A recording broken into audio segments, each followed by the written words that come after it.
My name is James Rowlands, and in 2015 I started the WNR podcast with my friend Dan White. And every month we bring you the latest collections, newest content, 205 Live and the crown jewel of the WNR NXT update. Also each month the latest pay-per-views, and we are live not only for the Big Four but every takeover as well. Plus in 2019 we go back 20 years and witness the Attitude Rise and the WCW's demise. Until we've watched everything, we are with you, and we are the WNR.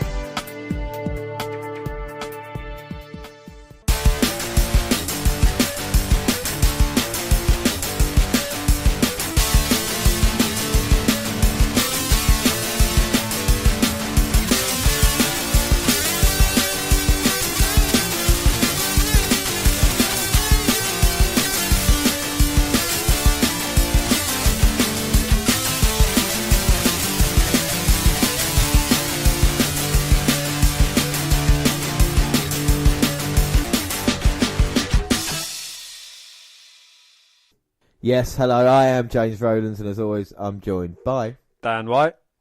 And today is the WNR209 Part 2. And before we do anything, let's start with the alternate intro. An exploratory ship from Earth faces intergalactic challenges 400 years in the future. The show follows the adventures of the Orville, not so top-of-the-line exploratory ship in Earth's interstellar fleet. On the last episode, we reviewed the latest content on the WWE Network, including collections, new programs, and 205 Live. All the latest news, and we delved into NXT UK. On today's show, we head back to the NXT UK, finally the crown jewel of the WNR podcast, NXT Update. With 5 episodes and the start of the Dusty Classic, it's NXT time. But before we get further into that, James, I have a little present for you. It's a little present for you because I know you collect pop vinyls, but it's mine, and you can be in charge of it. I can be in charge of it. So what special pop vinyl? Let me have a look. Oh, it's Randy Orton, Dan. It is indeed, yes. I would have got you a Bobby Roode one, but they don't do them. I would have got you a Buddy Murphy one, but they don't do them. I would have got you a Drew McIntyre one, but they don't do them. They only do great wrestlers, hence why Randy Orton has got one. And it's proportional as well because Randy Orton has got a massive head. So it's quite weird how they do that. No, other than is in the series, an Invisible John Cena, a Batista, a Ric Flair, and a Charlotte Flair. Woo! So there we go. I guess people... Randy Orton... I mean, it's a lovely... So this can go in my collection, can it? But it's mine. When you die... Yeah. I'm having it back. Yeah, you're having it back. Yeah. Or you can keep any of your other pop vinyls. But how many Randy Orton toys have you got now? I've got a life-size Randy Orton dildo/vibrator. Yeah. I've got a Randy Orton cutout. Yeah. I've got Randy Orton duvet cover, T-shirts, pillowcases, posters adorning my bedroom. You got the brawling. I've got a figure. I've got a brawling buddy. You got the glass that you drink out of. I've got a Randy Orton glass that I drink out of on special podcasting occasions. RKO hat. An RKO hat. And Randy socks. Randy Orton socks. Randy Orton boxers. Randy Orton trousers. Yeah. Randy Orton penis warmer. Yeah, you got all that. I have indeed, wow, yes. You're a big Orton fan. I've got a Randy Orton tattoo in a very special part of my body as well. Yeah. Well, thank you for getting that gift for me. I really appreciate your thinking behind giving me a Randy Orton, seeing how much you like Randy Orton. But yes, it will go with my my other collection. Until you die. Until I die. But yeah. Funny how you think I'm going to die before you, but we shall see, shan't we? We shall see. Let's move on to NXT UK. So 32, it's the 27th of February. We're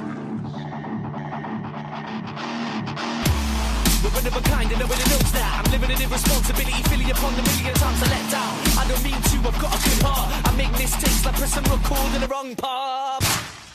Just it, laughing, shouting temper T-lines. Hopping over walls, I can see the police lights. I don't want to get a bitch in a minute, explain on the rhythm. I'm gonna arrest it like 3 times for petty crimes. Never saw through this, that got on the wall when the verse got caught with a verse. And I can only see this going one way, and that's having new tag... I would absolutely shoot my load if we had new tag team champions. And this should be a very interesting match. And we've seen Lorcan's been a very busy boy. He has. He's had a great 205 Live.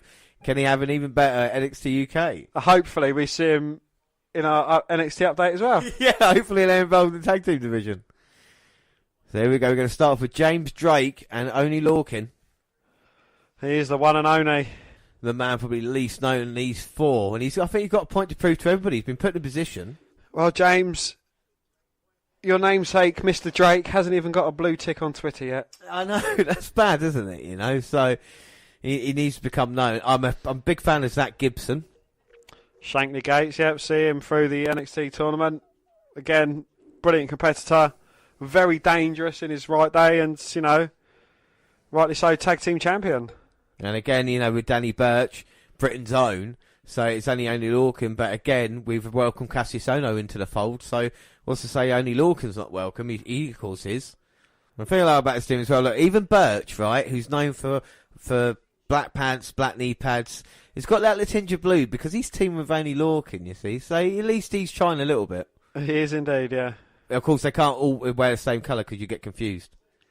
Gibson gets the tag in. Burch managing to leapfrog, but so does Gibson. Straight chop to the throat of Danny Burch. Make no mistakes about it, Zach Gibson is a dangerous man, and he's going to want to put Burch right into their corner. It's a perfect tag team with quick tags as well. Slams Danny Burch down, and it slams James Drake onto Burch, but only gets a 2. 2. And again, we're seeing a completely different dynamic to NXT UK. Yeah. You know, two teams that are absolutely outstanding in the tag team division. We've got, you know, the veteran like Lorcan and Burch, and we've got the young upstarts, but both bring something great to the tag team division. And we know they can deliver because we saw it at TakeOver from the grizzled young vets, and of course we know from Lorcan and Burch, and Lorcan's just got the tag. And Lorcan in chopping the chest of Drake, throws him into the corner, follows it up with a huge uppercut. Upper what? And then Irish whip to Drake, but catches himself in the apron. That's an innovative way of tagging him, but the referee says no, it's not legal. Both members on the outside of the apron. But that gives Drake a chance to grab the ear of Lorcan and sends him into the ring post. Shoulder first. And you see Gibson with a thumbs up. And now they can make a proper tag. I think they was just mocking the system. It was working well, and now Gibson's got Lorcan. Springs over the top rope to the mats below and just takes out Oney. So impressive there by James Drake. Now Gibson in complete control of Lorcan, just with the quick clotheslines, trying to wear him out. Pin attempts and now submission. James Drake in full control of Oney Lorcan. Zach Gibson in full control of Oney Lorcan. Well, can Lorcan try and get up, get to his corner? Tags in James Drake. Who comes from to Oney Lorcan. Backbreaker from Drake to Lorcan. But we know Lorcan can take a lot of punishment, but at the moment it's just turned into a handicap match.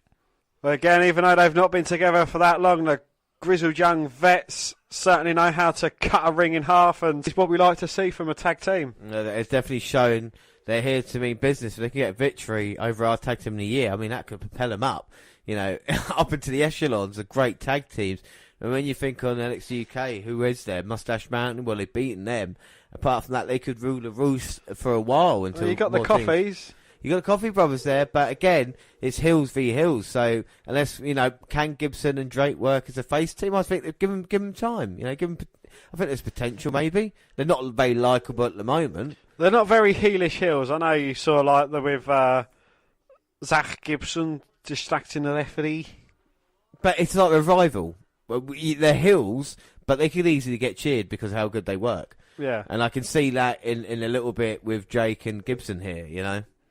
And they have been very impressive in this match. Yeah, they're definitely a team, aren't they? You know, you can see they definitely work well together. A number of names through the sports entertainment. Gibson tags himself in again, but Lorcan manages to dodge him. Sidesteps Drake, backslides Gibson, gets the tag to Danny Burch, and all hell's going to break loose now. Go, son. He's on fire, baby. Honestly, Danny versus James. Oh. Well, Danny's in, catches... So I can see the resemblance between me and him. Zach Gibson, German suplex. Throws him to the corner. Now here comes James Drake. And Danny just makes him look stupid. German suplex, sending Drake back into the corner. And Danny Burch can feel the tag team time on his way. Lovely step up enziguri. Throws Drake across the ring. Perched on the second. A lovely seated drop kick. Nips his way back up to his feet. And Gibson up on the apron, but not back down. Gives Drake a chance to get up, though. Oh, misses a step up. Birch had it scouted. Huge power bomb. Rolls him through. Knee to the jaw. 1, 2. Oh. James Drake just managing to kick out. Well, Gibson's down at the moment. Can Birch capitalise? He's looking for his partner, but he's had the crap beaten out of him. Yeah, Lorcan needs a bit of time to recover, I think. Birch picking up Drake. Might be looking for Tower of London, but Gibson's getting involved. Long enough distraction for Drake to send Birch back first into the corner. Well, Gibson wanted Drake to get up, but Birch caught him with a kick and now gets caught with a double team move. Oh, code break. Oh, gutbuster off the second. No. Birch managing to get the shoulder up at 2. Zach Gibson's having a bit of a fit. 2. I can't believe it didn't get the job done there as well. Well, Gibson tags in Drake. He's putting Birch up on his shoulders. Well, Lorcan's managing to get up into his corner. Birch with a backslide putt to Drake. And a forearm by Gibson to Birch. Lorcan gets the tag in. Double blockbuster. Oh my God, well, huge headbutt by Birch. He's ripped as well, Lorcan, my God. When he tenses up. And now quickly tagging in Birch, and now he's got him up on his shoulders. Uppercut. Huge uppercut off the shoulders of Birch. Lorcan's been stopped by Gibson. 2. Oh. Gibson sends Lorcan into Birch, breaking up the pinfall. Oh. You know this match, you feel it's going to heat up in a minute. And it's just going to burn out while it's on a high. There we go. Lorcan and Gibson both get the tags. Single leg Boston. Drake comes in though. He gets caught in a single leg Boston. And now it's Birch that's come in. And he's looking to get Gibson, but roll through. And he's looking for Shankly. And now Lorcan. Opponents standing off the 2 legal men. And Gibson with submissions. Gibson with the slaps. Uh-oh. Oh, dear. Only Lorcan just grabs hold of the jaw of Gibson. Slaps him 3 times. Sends him back into his corner. Drake comes in. Lorcan ducks a clothesline. Hits a lariat of his own. Oh, my God. Only Lorcan looks awesome. And here he comes. Suicide dive takes out both the grizzled young vets. Throws Drake in. Oh, that's it. Gibson's down. Birch is there. Come on. Up. High angle DDT. Goes for the cover. 1, 2. Oh. And James Drake somehow managing a kick out. Well, we've seen 2 good matches, but this must be the best one so far. And now Birch is tagged in. Lorcan's perched on the second rope. Oh, Gibson in. Pushes Lorcan off the top. Well, Birch has got Gibson, but Drake with a roll-up. He's got the ropes. Oh. Birch. An illegal pinfall, but somehow Birch managing to kick out. I was about to say, did he get the shoulder up or not? Drake sent back into Gibson, who gets a tag in. And now it's just Danny and Zach just trading. Oh, Drake's in. He's got Birch up. An assisted code breaker. Oh. For the 3 against Danny Birch, but Lorcan and Birch definitely held their own in this match against NXT UK Tag Team Champions. I'd love to see him have another opportunity very soon down the line. What a great match, these 2 teams. What a great fucking show this has been. No, We've had a technical masterclass, 2 big hitting masterclass, and a tag team masterclass. I mean, what more would you fucking want? Honestly, it's showing you everything that there is on NXT UK. It's been brilliant. And I say what, I love Lorcan and Birch. I think they're great. But Gibson and Drake have shown that they're a top tier tag team as well now. So it's episode 33, March 6th. Well, the Kiwi Buzzsaws' bitter rivalry against the Irish Ace reached a new level of destruction when they squared off in NXT UK's first ever Falls Count Anywhere match. Plus, Ligero bested Joseph Connors, Fabian Eichner and Marcel Barthel dominated Sam Stoker and Lewis Howie, and Nina Samuels took down Charlie Morgan. Well, the first match was Ligero defeating Joseph Connors, and after falling short against Ligero a couple of weeks ago, the very jaded Joseph Connors engaged with a high-flying competitor in a rematch in order to establish that he is, and always has been, better than the Lee's luchador. Well, Connors got the advantage early in the explosive contest, punishing his masked opponent both inside and outside the ring. But Ligero roared back with a high-octane offense that paved the way for a fierce back-and-forth battle for supremacy. But in the end, Connor's fury was not enough to overcome the technical powers of Ligero, for in the height of a knockdown drag-out matchup, the masked warrior used his quickness to lock up his opponent and pick up the pinfall, giving him his second victory over Connors overall. I'd rather pick up a pinfall than pick up a penguin. That's what he's going to say. As the dust cleared, Ligero offered a good sportsmanship handshake, only to watch his defeated opponent refuse it outright and walk away in solemn fashion. And then up next, Fabian Eichner and Marcel Barthel defeated Sam Stoker and Lewis Howley. In a display of sheer dominance, Eichner and Barthel laid waste to both Stoker and Howley when they determined that their outmatched foes had enough. They capped out their onslaught by hitting Stoker with a wicked powerbomb/forearm combination. And then Nina Samuels defeated Charlie Morgan. The Nina Samuels show came to NXT UK in full force against the very game Charlie Morgan. But despite Morgan's tremendous grit, Samuels would ultimately reign supreme by lifting the foe onto her shoulders in the final moments and dropping her opponent into the net breaker for another impressive victory. And in a match, in a first ever NXT UK Falls Count Anywhere match, it's going to try and potentially put an end to this bitter rivalry, a bitter feud. You know, a match where we've seen Jordan Devlin kind of taking out Travis Banks, the Kiwi buzzsaw, before they've even had a chance to have a proper match in the ring. And hopefully this is a culmination of everything these two guys have to offer. Yeah, without doubt, and we can see the Kiwi buzzsaw out in the ring, and Jordan Devlin's making his way down, and all that look like Travis Banks is waiting, going to go after him with the punches, and the brawl's already match. It's Falls Count Anywhere, and already a suplex trying for a cover, but only a one. Going on the attack early, and Jordan Devlin is trying to get away. You talk about all the bad feelings here. Where are these two guys going? Fighting through the crowd, travelling up some steps, certainly giving these fans a good spectacle and a good show for their money. I think Devlin just wants to get away at the moment. And now up right on the top, I mean, it must be at least 20 foot in the air. At least 25, 30 foot up from the ring. Oh my God, and Devlin's got nowhere to go, and he's teetering on top. And Devlin's falling. Devlin's got one hand left. Oh no, he slaps both hands. And Devlin fell all the way to the floor there. Oh my God, at least 15 foot. At least 16 foot. It's going to get worse because he's at least 18 foot in the air right now. Is he looking to come down on Devlin? You're joking. No, don't do it. Oh, a huge splash. Takes out Devlin. Goes for the cover. 1, 2. Oh. But the Irish ace managing to kick out. Oh, top of the morning. Oh my word. And this is just the beginning of the match. And a huge chop there. The Kiwi buzzsaw bringing him back in the ring. He should have a match against Tajiri, the Japanese buzzsaw. That'd be awesome, wouldn't it? And a kick over barricade. At least Devlin's ringside now. And now they're fighting at ringside.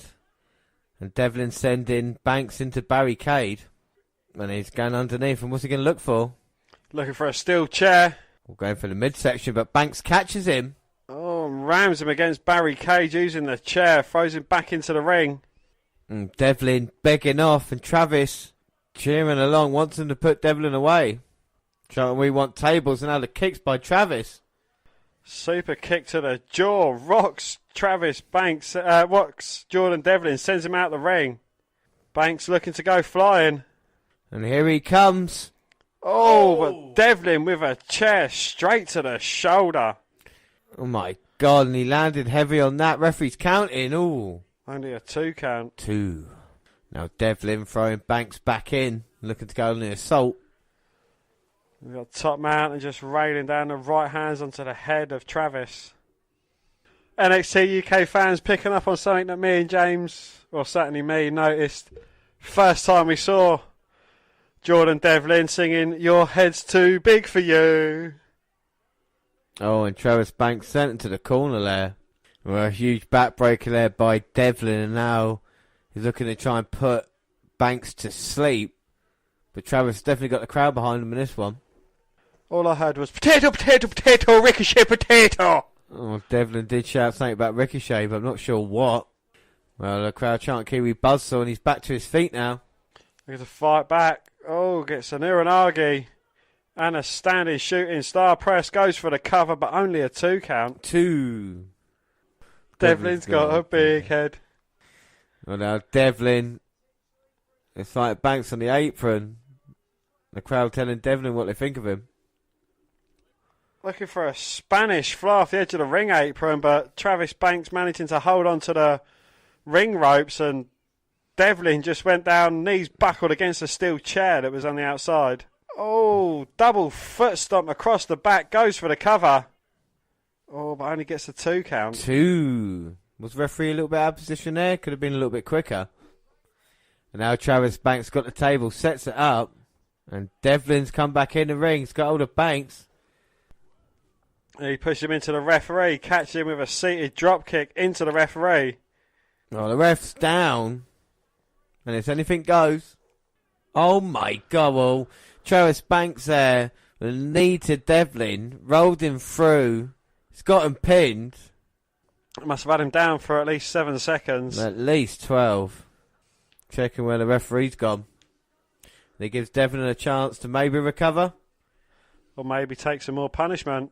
No, recovery is the option. Headbutt to the chest. And with that, he's using that as the most deadly weapon. That is indeed, yeah. It must take a lot of effort swinging that nut around. That's a third of his body. Massive headbutt. And oh, Shooting star moonsault. press, or moonsault. 2. Oh. Well, referee came back in, but Banks still managing to kick out. Devlin can't believe it. Fan shot and massive headbutt. Then that beautiful moonsault. Well, the Kiwi Buzzsaw certainly has the fans behind him. But Devlin may be looking to finish things. Yeah, well, I'm not sure if it's because they hate Jordan Devlin or because they like Travis Banks. Devlin sends Banks back first into the corner. So who do you think is going to win this one then, James? I hope Travis Banks wins it, you know. He's been beaten up so much. It'd be nice for him to get a bit of retribution. But I got a feeling they look at Devlin as a star in NXT UK. He's got Banks up on top. Travis holding on though, and fighting him off. Now on top. Perplex. Devlin rolls through. Oh! But gets caught by Banks. Falcon arrow by Banks.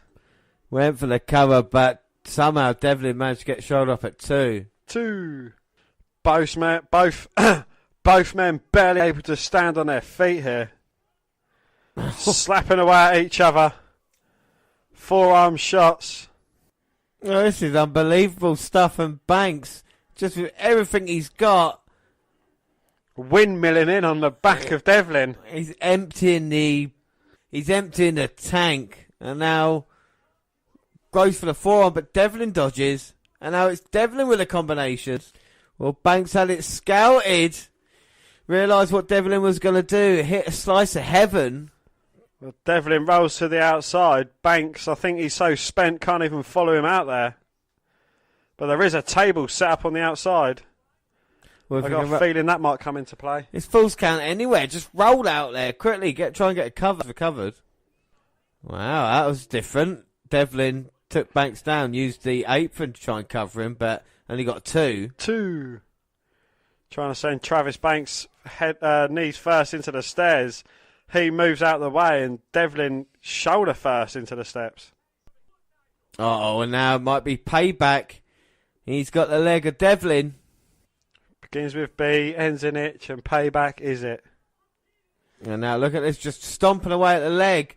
So it all started. I don't think Travis will win this. I think he definitely wants to hurt Devlin for good. Double foot stomp off the steel steps. Ankle lock in. And now Devlin's caught, and he's just struggling to not tap out. Rolls through, sends Banks ribs first into barricade. But Devlin can be on that left leg. Well, Devlin up in the apron, and now Banks is going to follow. Huge knee, he's got Devlin loaded. Uh-oh. And he's trying to suplex him up, but Devlin blocking everything he's got. Sends him into the ring post. Spanish fly through the table on top of the cover. 2-3. Oh my God, Jordan Devlin looks to be busted from that, but he gets a victory. What do you think of the match, Dan? Absolutely fucking brilliant. Yeah, you know, completely other side to NXT UK, and again, both guys delivered. Love him or hate him, Devlin, he's a brilliant worker. Yeah, without a doubt, and it was really, really entertaining. And you're someone like Travis Banks, and it's really unlike these guys, and that's why I like NXT UK. It's unlike this guy, you know, even with Lorcan and Burcho include, you wouldn't necessarily think they stand out as kind of superstars, but it's just something really likeable about them. And I think even throughout the whole roster, you know, Walter and people like Tyler Bate and Gallagher we've seen, I think the last 3 episodes have been brilliant, haven't they? You know, absolutely superb. Yeah, and you know, NXT has got something to go if they want to beat this. I mean, you know, we've seen 4 completely different matches, but they've all delivered. You know, we've seen technical, we've seen a 2 big hostage team match, a Falls Count Anywhere match with 2 very technical, great wrestlers. And, you know, if you want to showcase what NXT UK can do, and without Pete Dunne in the mix as well. This is the thing, isn't it? And the Coffee Brothers. The Coffee Brothers. We've seen what Storm and Rhea Ripley can do. Oh, certainly, yeah, you know. You know, and we want to see more for the women's division. And like I say, and that's what we look forward to. We want to see what's happening next week. You know, as opposed to maybe I'll leave it for a couple of weeks. With this, you want to know what's going to happen after. And Devlin has just been in a war with Banks. It's episode 34, the 13th of March. Well, backstage we see Sid Scala and Johnny Saint arriving to the venue for NXT UK. Sid announces that Kaylee Ray will be making her debut tonight, along with a huge tag team match of the Coffee Brothers versus Pete Dunne and the Master of the Slap, Walter, in the main event. What a main event that will be. But first, it's Morgan Flash Webster versus Wolfgang. Well, there's nice back and forth action with Webster showing his striking skills. At the end, Wolfgang catches him with an elbow, but still attempts a 619 from the ring post. Wolfgang catches him, begins ramming him against the ring toss and the apron. Wolfgang with a caber toss for the 1, 2, 3. Yeah, Wolfgang reluctantly gets his hand raised by the referee as we see replays from the match. He can't help himself and continues attacking Webster while he's defeated. Cassius Ono announces that he's officially part of the NXT UK and he will begin to bring the classic British strong style. He says that all of NXT UK's favourite superstars are just copycats and they don't realise the opportunity that they have. Cassius Ono repeats that he will bring authentic British wrestling to NXT UK. Well, so Cassius Ono coming in. Is that a good move for Cassius Ono, do you reckon, or NXT UK? Well, yeah, you know, it is a very common name to bring to NXT UK. Not that they need it, but any addition is good to NXT UK. I think at the moment, yeah, as the roster grows on. And then we get Amber Jordan and Kenny Williams versus Tyson T-Bone and Saxon Huxley. Well, Huxley and Williams both get their respective tags, but Williams gets the best of it with a missile dropkick off the top. He then follows it up with a springboard back elbow, a pump kick that sends T-Bone off the apron, and a big back body drop that sends Huxley to the outside. Williams and Jordan do in-sync suicide dives that take out the opposing team. Williams and Jordan with their combo wheelbarrow splash/bomb for the 1, 2, 3. Well, your winners, Kenny Williams and Amir Jordan, the two are surprised that they emerged victorious, but they celebrate accordingly. His replays are shown. Jenny is backstage and being interviewed, but she tells the interviewer that she's tired of hearing Tony Storm's name because the only thing she cares about is the NXT UK Women's title. She says that the only person that deserves that spotlight that comes with the title is her. She says to go ask Storm their questions as she exits. Well, Eddie Dennis is backstage and he says he will turn from exile to face British wrestling mainstay Ligero. He says that Ligero's in the wrong place at the wrong time and he will be the next victim of Eddie Dennis. Noam Dar comes out to the ring in his dress clothes. He grabs a microphone and tells the audience that it's so good to be back in NXT UK. He says that he's travelled the world with 205 Live through his career, but the entire time he has been keeping band of NXT UK. Dar is excited to travel to Glasgow with the NXT UK brand. He reminds the audience that he's been with NXT UK since the beginning. The people in the back can't fill his boots. He reminds the audience of the times that NXT UK stars got to 205 Live and were gone quickly thereafter, or in Flash Morgan Webster's case, in a flash. And what about someone like Mark Andrews as well, who came and went, just wasn't the competition that Noam Dar was. Well, Mark Andrews interrupts him, hearing what he just said about his 5 Live. Well, Darnell might have to eat his words. Andrews coming out and he's not happy. Well, Darnell's one of my favourites, but I'm a fan of Andrews. Well, Darnell's telling him to calm down. Look, it was just a joke, all right? A Welshman and a Scotsman get into a ring. And Dar goes for the shot. Oh, Andrews ducks it, catches him with a kick to the head, and sends Noam Dar scurrying out the ring with his tail between his legs. Well, Dar realises wrong place, wrong time. But he'll be back to fight Mark Andrews, and that'll be a very interesting match down the road. Yes, and backstage, Zia Brookside says that she's proud to carry the last name that she has. She said her bullied as a child, and more than anything else in life, she hates bullies. She says that Rhea Ripley is the biggest bully in NXT UK, and the next time they step in the ring together, she will learn the hard way that she is not the same Zia Brookside as before. Oh, we get a vignette hyping up Mike Hitcham and the Primate for next week. And now it's Candy Floss versus Kaylee Ray. So Kaylee Ray is going to make a debut, but Candy Floss coming out here, and she does remind me of Blue Pants over in NXT. Oh, hell yeah. But she's sweet. But here comes Kaylee Ray, and I'm very excited about this debut. Well, everywhere Kaylee Ray has gone, she's always ended up on top in the women's division, and she looks to come to NXT UK and make a huge... Personally, I'd like to see Candy Floss on top, but, you know, each to their own. Each to their own, but we see Kaylee Ray coming here. And she's looking to make a statement here in her first matchup. Here we go. Kaylee Ray's going to start with Floss. Kaylee Ray started at 17, was born in Scotland, made her way around Europe, wrestling for multiple promotions. Now got the arm of Candy Floss. Just wrenching that shoulder round. She's very familiar with a SmackDown superstar, Nikki Cross. Obviously, they got a bit of Scottish connection. Yeah, both came up together, had wars over time. Kaylee Ray here looking to make an impact, and a shot to the face of Candy Floss. That was an impact on the jaw of Floss. A hammerlock thrown Candy Floss into that corner. Now at the moment, she's just playing with Candy Floss. Now look at the aggression of Kaylee Ray, just working the arm. Looking for that huge forearm, but Candy Floss ducking it, rolls up Kaylee Ray, trying to get a shock victory, but Ray manages to get the shoulder up at 2. And a picture-perfect dropkick there by Kaylee Ray. Taking Floss down. And Kaylee Ray pushing away Candy Floss. The big chop Floss. Leave it. Super kick to the face though. Planting Floss face first with that piggyback splash. Gets the 3. Well, very impressive by Candy Floss, a woman I think is going to have a major impact. Major impact. In NXT UK's women's division. What are your first thoughts on both of these women, Dan? Well, you know, I'll start off on appearance-wise. Candy Floss looks like Vince McMahon's typical women's wrestler. Think of that what you will, but Kaylee Ray is certainly full of talent. You know, it is a bit unfair that they're using Candy Floss as their kind of fodder for the moment, but you know, maybe she'll improve. But I don't know. I don't think Kaylee Ray is. I don't know. We'll see how she progresses. The thing about her is that she doesn't look like an out-and-out superstar, if you know what I mean. But she does back up the ring. Hopefully, she'll, you know, against better opponents, you know, with more time, I think she can deliver from a ring perspective. But it's interesting times now. Like I said, they're building the roster now, aren't they? We've seen it with Cassie Sono, and now we've seen it with, of course, Kaylee Ray. Well, backstage, Mustache Mountain are excited for their continued opportunity with a Dusty Rhodes Tag Team Classic. Is that Zach Gibson isn't ready to compete, but he wants a match against James Drake. Well, again, backstage, Sid Scala and Johnny Saint confirm that next week Tyler Bate will go one-on-one with James Drake.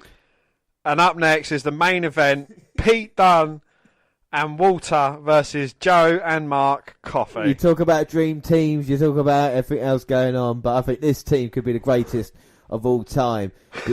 Don't get me wrong, I'm a fan of the Coffey brothers, but tonight they have to go against Pete Dunne and this man.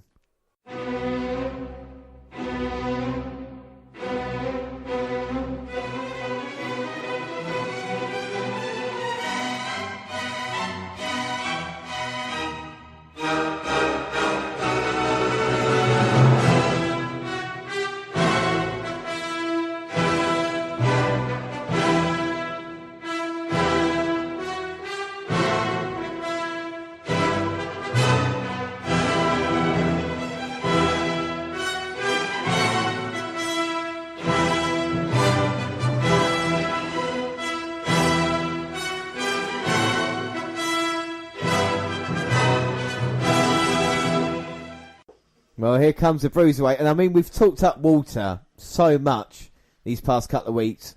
And I'm sure that there's going to be a meeting between Pete Dunne and Walter down the line, which I cannot wait to see. But, we're bigging up Walter and how great he is. But I think sometimes we take Pete Dunne for granted. Do you know what I mean? I think that's the problem. I just want to say I love Pete Dunne, and I think he's an excellent champion. And he's great. I honestly can't come up with any more kind of words for him after so much time of what he can do. And tonight he's teaming up with Walter. I mean, it's just unbelievable. Well, I think, as you say we take Pete Dunne for granted, but he's earned that with us, since we've seen him in the first United Kingdom Championship tournament. He has earned our respect from there.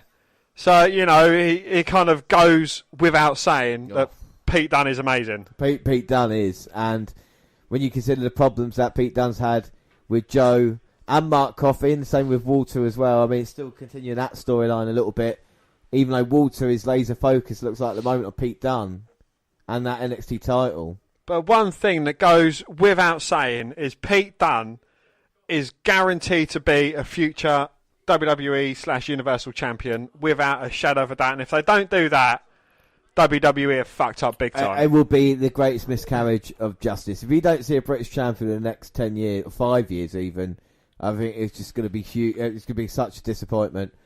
And also, I can see him standing very high when we update our top 50 list as well. And I think Walter at the moment, I don't think anybody's come in and had that kind of impact. It's just kind of shook everything up as well, He's the big man that we never knew we needed. Honestly, it's crazy. Good news for Mark Coffey is that Walter's not starting. Bad news for Mark Coffey. Pete Dunne is.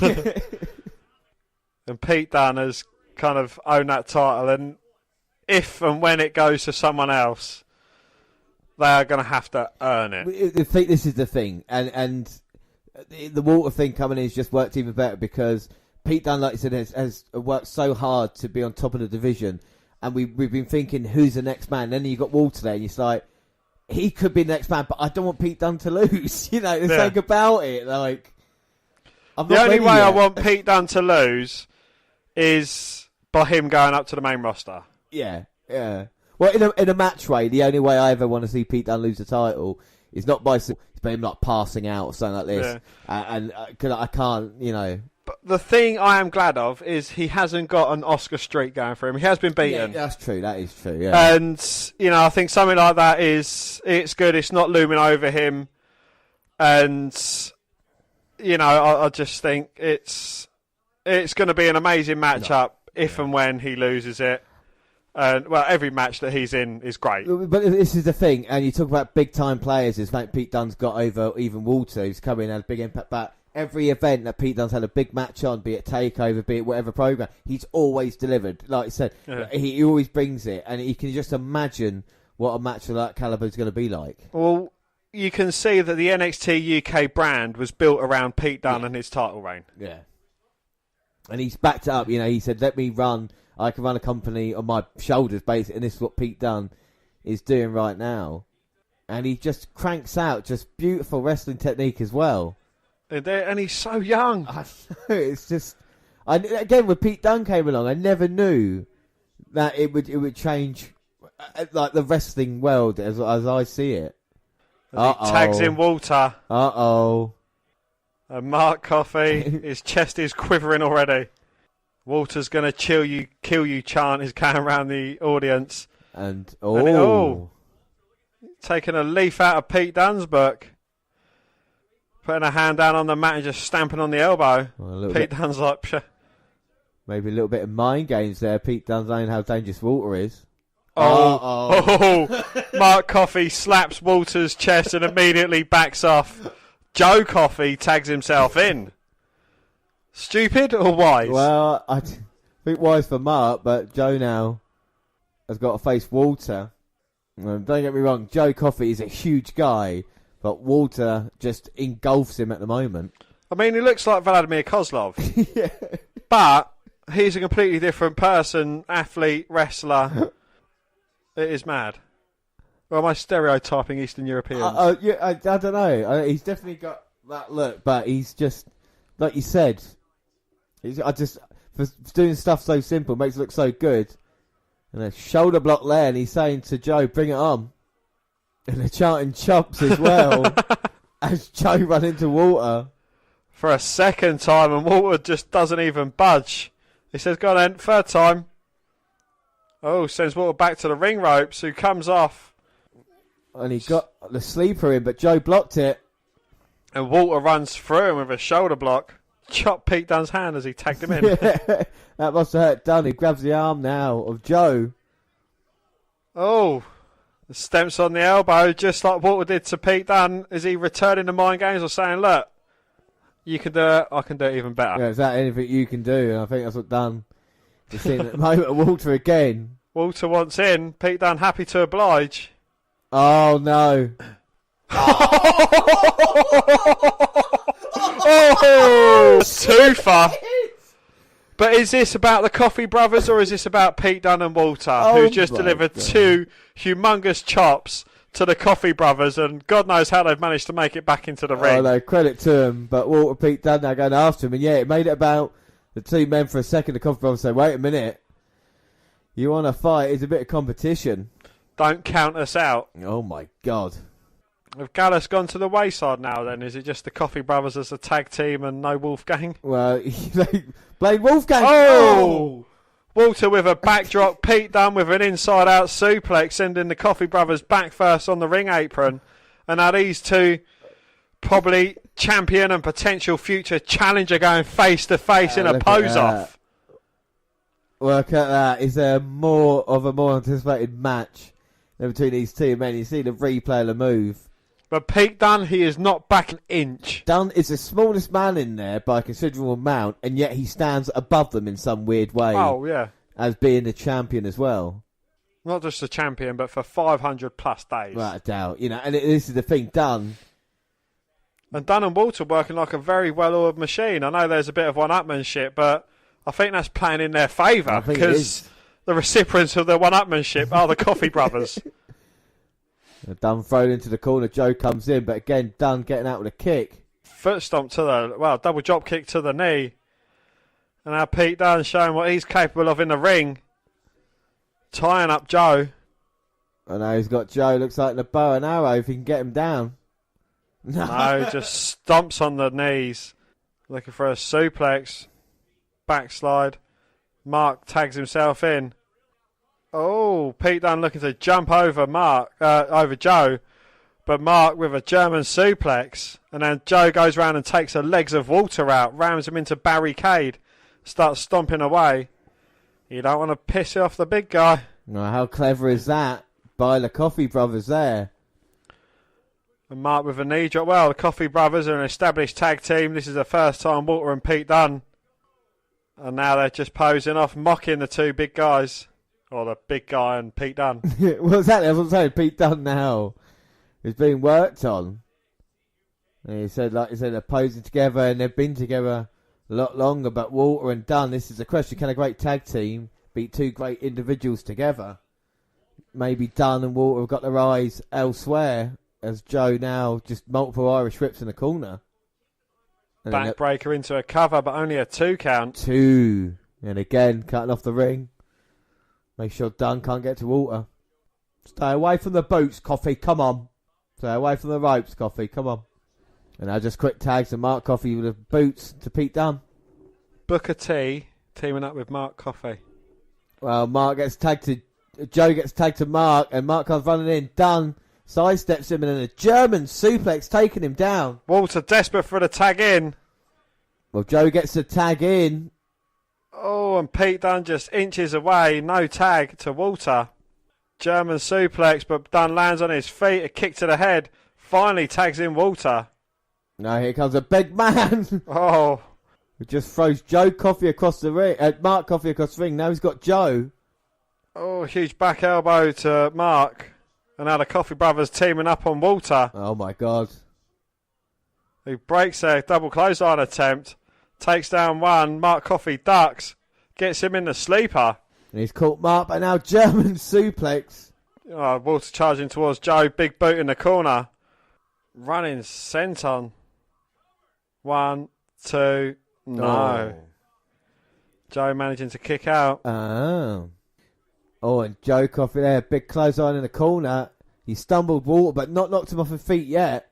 Clubbing blows, but the ring general goes down to one knee. Oh my God, and Walter catches him, but Joe with a go behind. German suplex to the Austrian. And now looks like Coffey's going to try and finish it with a discus clothesline. And a overhead suplex, nearly breaking Coffey's neck.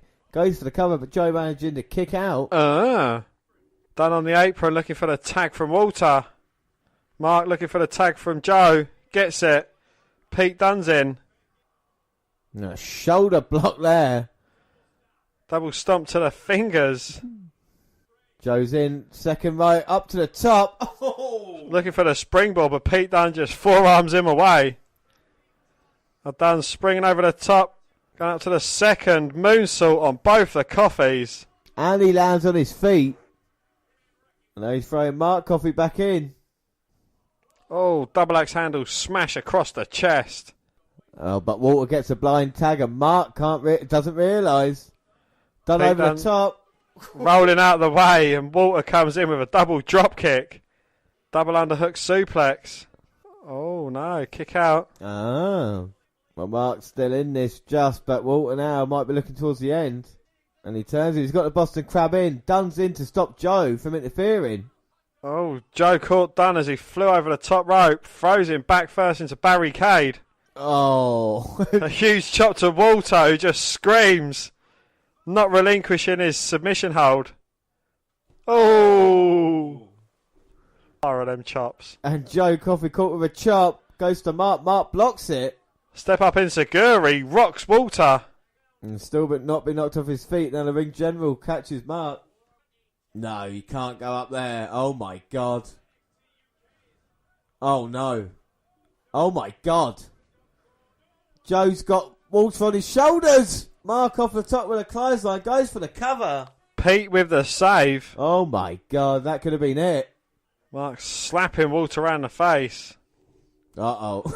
He grabs him by the throat, a la the dead man. I like that, man. Oh, and he slaps him across the jaw. Walter with a sleeper hold locked in. And now Joe helping, but he's pulling both men in. And he's got both Coffey brothers now. And the arm's holding on by Joe. And look at that joint manipulation by Dunne. Assisting Walter, who Germans both the Coffeys. Jesus. Oh my Christ. Walter with a cover. 1, 2. Oh. Mark managing to kick out. I knew this would be good. And now Walter says it is over. Oh my God. Oh no, Mark scurrying under the knee. Scurrying under the legs. Oh. Low bridges Walter, but Walter runs straight into the top rope.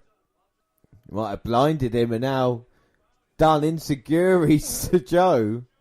After Mark caught the leg and ducked the insecurity attempt. And Pete Dunne, the Kimura lock. Oh my God, looked like Joe's trying to bear hug, turned into the Kimura. Walter's got hold of Mark, and both Coffeys are going to sleep. Oh. And Joe throws Pete onto Walter, who breaks a submission hold on Joe. Oh my God, Joe Coffey there, spearing into Pete Dunne. Sends him back first into barricade. And looking at the NXT UK Championship, saying, yep, that's going to be mine soon. Throws him back in, and he's got the title belt. And this is not loud, and Walter seems to be bleeding a little bit as well. Dunne step up into Seguri and a clothesline to Joe the outside. And now Walter's been busted with that rope. He thinks it's Dunne's fault. Well, Walter went with a big boot. I don't know if he was going for Dunne, but he hit Mark Coffey. Powerbomb, 2, 3. Well, Walter pins Mark Coffey in a hellacious affair by both teams. Yeah. But I think the bigger story here is what happened between Walter and Pete Dunne. You know, Dunne and Walter win, but there's definitely problems. What do you think of the match, Dan? I thought it was bloody good. Coffey Brothers looking very good. Had a lot more challenging than I anticipated from them. But, you know, they are telling such an amazing story of Pete Dunne and Walter as well. You know, Walter's only been in it a few weeks, but yet he's already made an impact and already made a statement. And, you know, you can tell that they're definitely going to have a match very soon down the line. And, you know, it's going to be an absolute barn burner and a humdinger. Without a doubt, let's hope we get that answered before we leave NXT UK. With just one more episode left, but Pete Dunne and Walter looking at each other. Dunne looking to pick up his title, but Walter steps on it, getting the fans chant. And Walter picking up the NXT UK title. There's a long look at it, hands it over to Pete Dunne. As if to say, you're the NXT champion right now, but I know what I want next. Will Pete Dunne and Walter get a date with Destiny here on NXT UK? What a match that was, but we move on, and it's March 20th, 2019, and it's episode 35. You're in Commentary England, and of course we've got Vic Joseph and Nigel McGuinness on commentary. Well, things are getting very interesting around here as Walter made it clear he's coming for the UK title. Last week saw Walter and champion Pete Dunne defeat the Coffee Brothers, but the big story was after the match when Walter stood on the title. That could make for an instant classic in New York, so hopefully they go with the obvious move. Well, let's get to it. We get the opening sequence, and then Johnny Saints and Scarlett are in the ring with a big announcement. Pete Dunne will defend the UK title at TakeOver New York. An opponent isn't named, but here's Dunne to interrupt. So has Pete Dunne got an announcement to make? Does he want to fight himself? I mean, is the only wrestler worthy of fighting Pete Dunne is Pete Dunne. So what's Pete Dunne got to say about the future of the NXT UK title? You want to see me defend my title? Boy. Well, Pete Dunne came out, said only 3 words, and handed the title back to Sid Scala. James, what were those 3 words? Give me Walter. Why? Are you thirsty? No, I'm not. What were the 3 words? Dan, I am thirsty. Thirsty for Walter versus Pete Dunne for the NXT UK Championship at TakeOver in New York. Will we get the answer to that tonight? Nigel McGuinness is definitely there. And Vic Joseph. They're not standing in front of a green screen. Definitely not. Tony Storm isn't worried about Ginny, but they both love gold. Ginny doesn't like her because Tony makes her work for once. They'll deal with things later. Tony leaves and Ripley comes in with a challenge for Zia Brookside. The cameras can stop recording now. Eddie Dennis versus Ligero is our next match. Well, Dennis works over Ligero, who comes back with a kick to the head and a springboard splash for 2. Dennis blocks a springboard tornado DDT, but gets caught with a code red to give Ligero another near fall. Ligero takes too long going up, and Dennis catches him with a delayed superplex. Sevens Bridge sets up the next stop driver for the pin at 9 minutes 1 second. Kenny Williams and Amir Jordan are on a bit of a roll, and Amir thinks they deserve a tag team title shot. Williams thinks Amir asks him for too much, so they should just train together all week. Maybe then Kenny will do something for him. The training montage ensues, and Amir isn't exactly made for this stuff. Lewis Howley and Sam Stokers versus Wild Boar and Primate. Yeah, Stoker goes after Primate to start and gets launched with an overhead belly-to-belly for his efforts. Boar gives him the T-bone suplex, and it's double suplex to take him down again. Howley comes in swinging and is quickly slammed down with ease. Primate throws Howley at Boar, who throws him right back for a hard belly-to-back suplex and a pin at 2:38. And up next is Ashton Smith versus the knockout artist Cassius Ohno. Yeah, so Cassius Ohno is now a full-time member of NXT UK roster. So he didn't get on that well. He didn't get on too badly against Walter, you know what I mean, a couple of weeks ago. But maybe against, I'm not going to have a go at Ashton Smith, less for opposition, maybe. And here we go, fist bump to start. And Cassius is a veteran. It'd be nice. He wants to bring the British Strong style to us. I think, it's not only that, is he can teach a lot of these new young up-and-comers a thing or two about the business as well. And now he's got the arm of Ashton Smith, whips him down. KO with the armbar, but Smith trying to fight out. Well, that was nice by Ashton Smith there, grabbing a leg, taking down Cassius, rolling through, and he's got the front face stop, but Ohno works the arm and turns him round. He's going to have top control. Smith trying to lift Cassius Ohno up, who just has a look on his face saying, yeah, mate. Gets out of it and a clubbing blow to the back.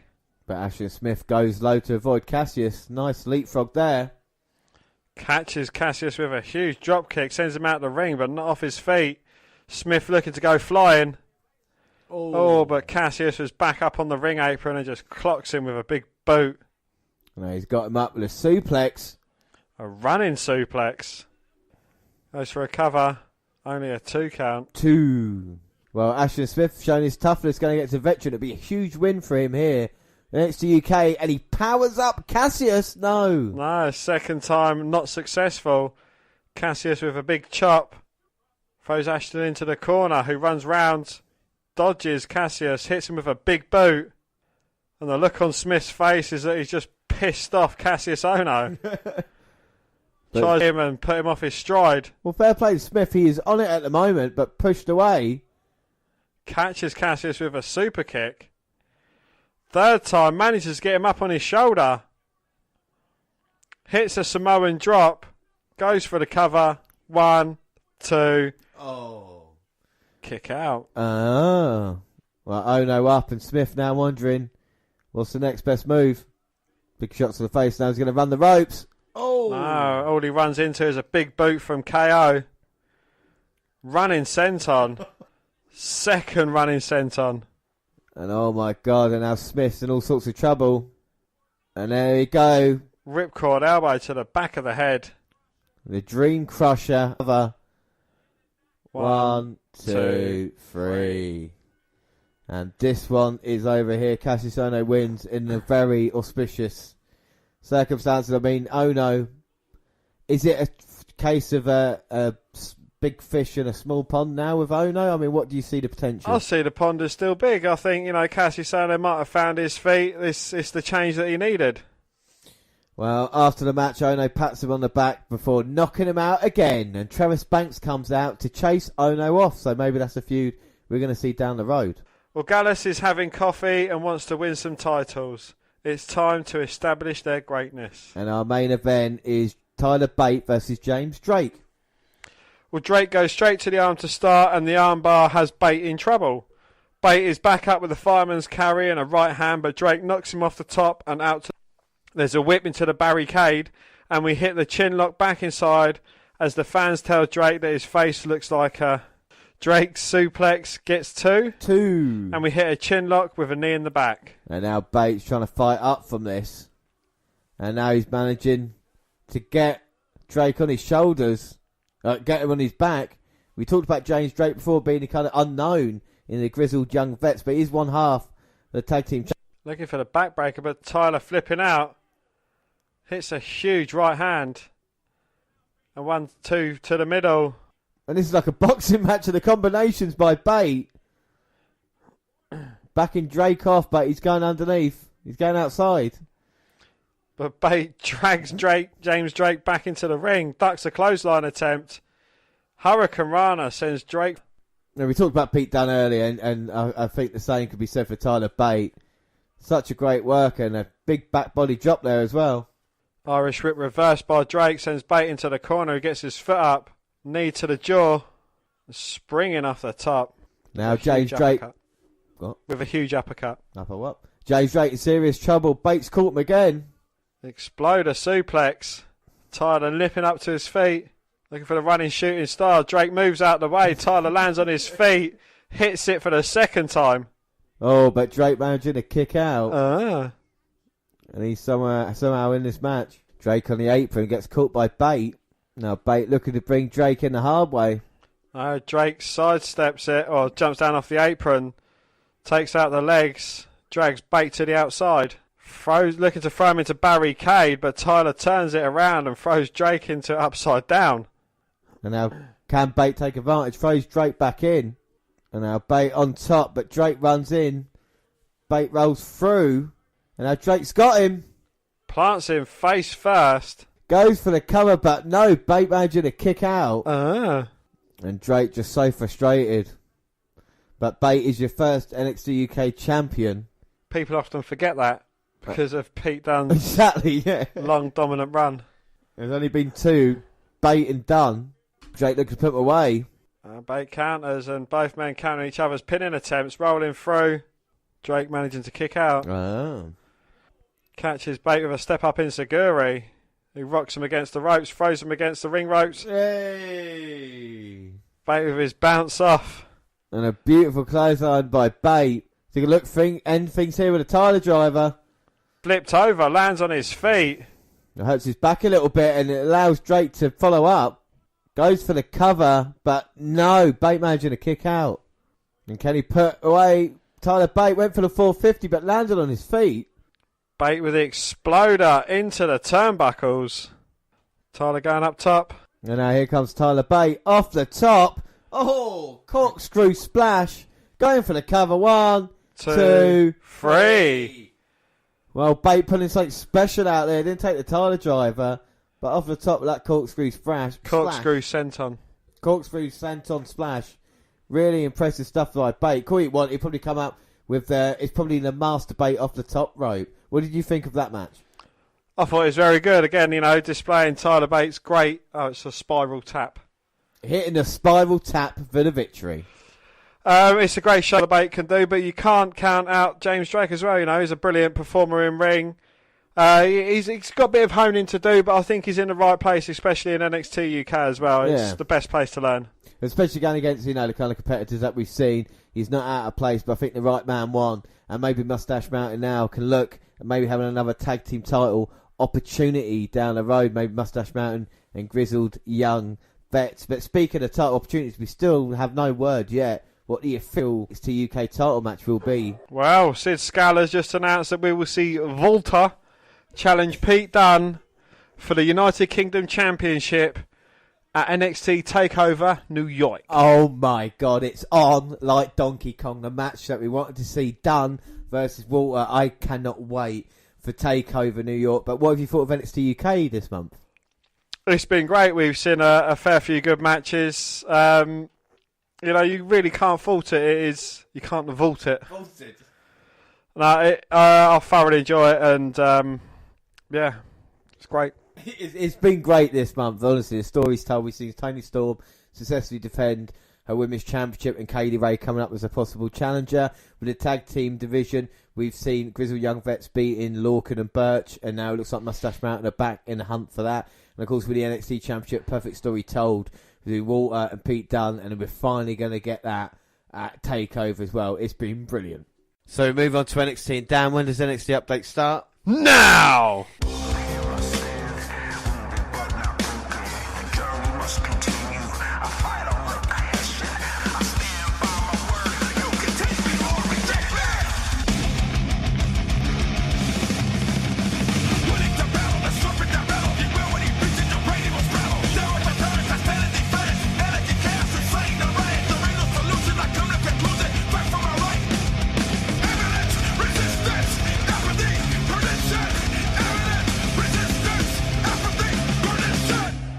So it's episode 493, the 20th of February. Package for the North American title match brings us in before the Standard Open and before Mauro Ranallo, Nigel McGuinness and Percy Watson / Jackson can even welcome a man who fights for the 9 to 5ers on Raw and SmackDown is making his entrance. Yeah, and that's your man Ali B. And here comes Roderick Strong, and he enters alone and looking to ground the action in the early going. But looks like Black now is just making a little bit of a comeback. Oh my God, well, Strong takes Black out on the outside. And is that a good thing to have him on so many shows? It's getting exposure. If people enjoy what they see on Raw and SmackDown, they're going to think, well, where's he from? NXT? We'll have a check out of that. But then, I suppose it's not really worked out so well for others that have gone up. It's definitely a question. But, oh my God, Roderick Strong just slammed Black into those stairs, a backbreaker, folding him up. And I think now Black could be in serious trouble. Oh, the Messiah of the backbreaker. He certainly knows which body part he's going to weaken up. A chin lock with a knee in the back as well. And you think about the Undisputed Era, how many altercations they've had with Aleister Black these past couple of years. They know him so well. And he's always had their number, it seems, has Ali B. And Aleister Black made his pay-per-view debut in a stunning victory over the Revival and Rude and Gable. Oh, Aleister Black and Ricochet came so close in their match. Very unlucky not to take the titles, but it was a hard-fought victory for all three teams involved. And I couldn't believe the thing that happened at the end. Oh, I mean, that was absolutely amazing. But James, are you still gutted that I got the perfect score in that match and you didn't get your 3-0? Fucking hell, James, I can't believe you predicted that you was going to get 3-0 and you actually went through with it. I'm devastated. I'm ecstatic. And Strong, a massive Irish whip, and now just taking Aleister Black down. Takes it back in the ring, just working his way through him. And Aleister Black up in the corner, very precarious position. Strong looking to superplex him. Can Black fight out of it though? Oh, manages to slide through the legs, but Roderick Strong's holding on to the top rope. Black moves his head, so Roderick punches the turnbuckle. But Black's back gives way. Oh, and Strong punishes him for that as well by giving him another backbreaker. Goes for the cover. Oh, but only getting a 2 count. 2. Oh, Roderick Strong looking for a suplex, getting kneed in the head by Black. And then looking to charge on him in the corner. Ali moving out of the way, but getting caught with a knee to the midsection after running the ropes. But responds with a huge back elbow to the chest. The foot spinning heel trip. And a knee to the side of the face. Black rolling through, still getting problems with the back. And a beautiful moonsault there after the springboard. Now Aleister Black gets all the momentum in the world, seems to charge up. Now he's got Strong, but Roderick with the elbows. Blocking him with his feet, kick to the head. For that German suplex, but Roderick holding on. Black rolling through, kick to the head. Plants him with a brain buster suplex. Goes for the cover, but Roddy managing to kick out. Strong backing off to the ropes, delivering a couple of kicks of his own. Looking for a running knee. Black responds in kind. Pop-up gutbuster. Black with a running knee. Roderick Strong quite wisely rolls to the outside, but that's not going to stop Black, who bounces over the top rope, but gets stopped in his tracks by Roderick as he was on the second rope. Big boot from Strong to Black. Now got him perched up on the shoulders. In a torture rack position. Throws him back first onto the ring post. Very innovative there from Roderick. I was over for the cover. Oh, but Black managing to kick out. I'll say what you will about Roderick Strong, 2-time tag team champion, but he's proved he can go with the best singles in NXT, going here with Aleister Black. It's a great back and forth match. I'm trying to grab that leg now. Well, Black thought getting to the ropes would help him out, but instead got hung up to dry. Running knee to the jaw. Face first slam to the mat. Goes for the cover, but again, Black managing to kick out. And now you can see the frustration in Roderick Strong, thinking, what's it going to take to away Aleister Black? Looking for a suplex. Black with a backside. Black mass kick. 2, 3. Oh, and Ali B gets the victory here. And we didn't see the undeserving era. No, I mean, Roderick Strong wanted to go one-on-one. But it seems the Black Mass kick was just too much. Not a bad match to start off NXT. And because he's one of my guys, it was a Black Mass kick out of nowhere. Oh, well, spoke too soon. Undeserving era in. Handsome caught with a Black Mass kick of his own. But Bobby Fish and Adam Cole both coming in, running roughshod, taking down Aleister Black.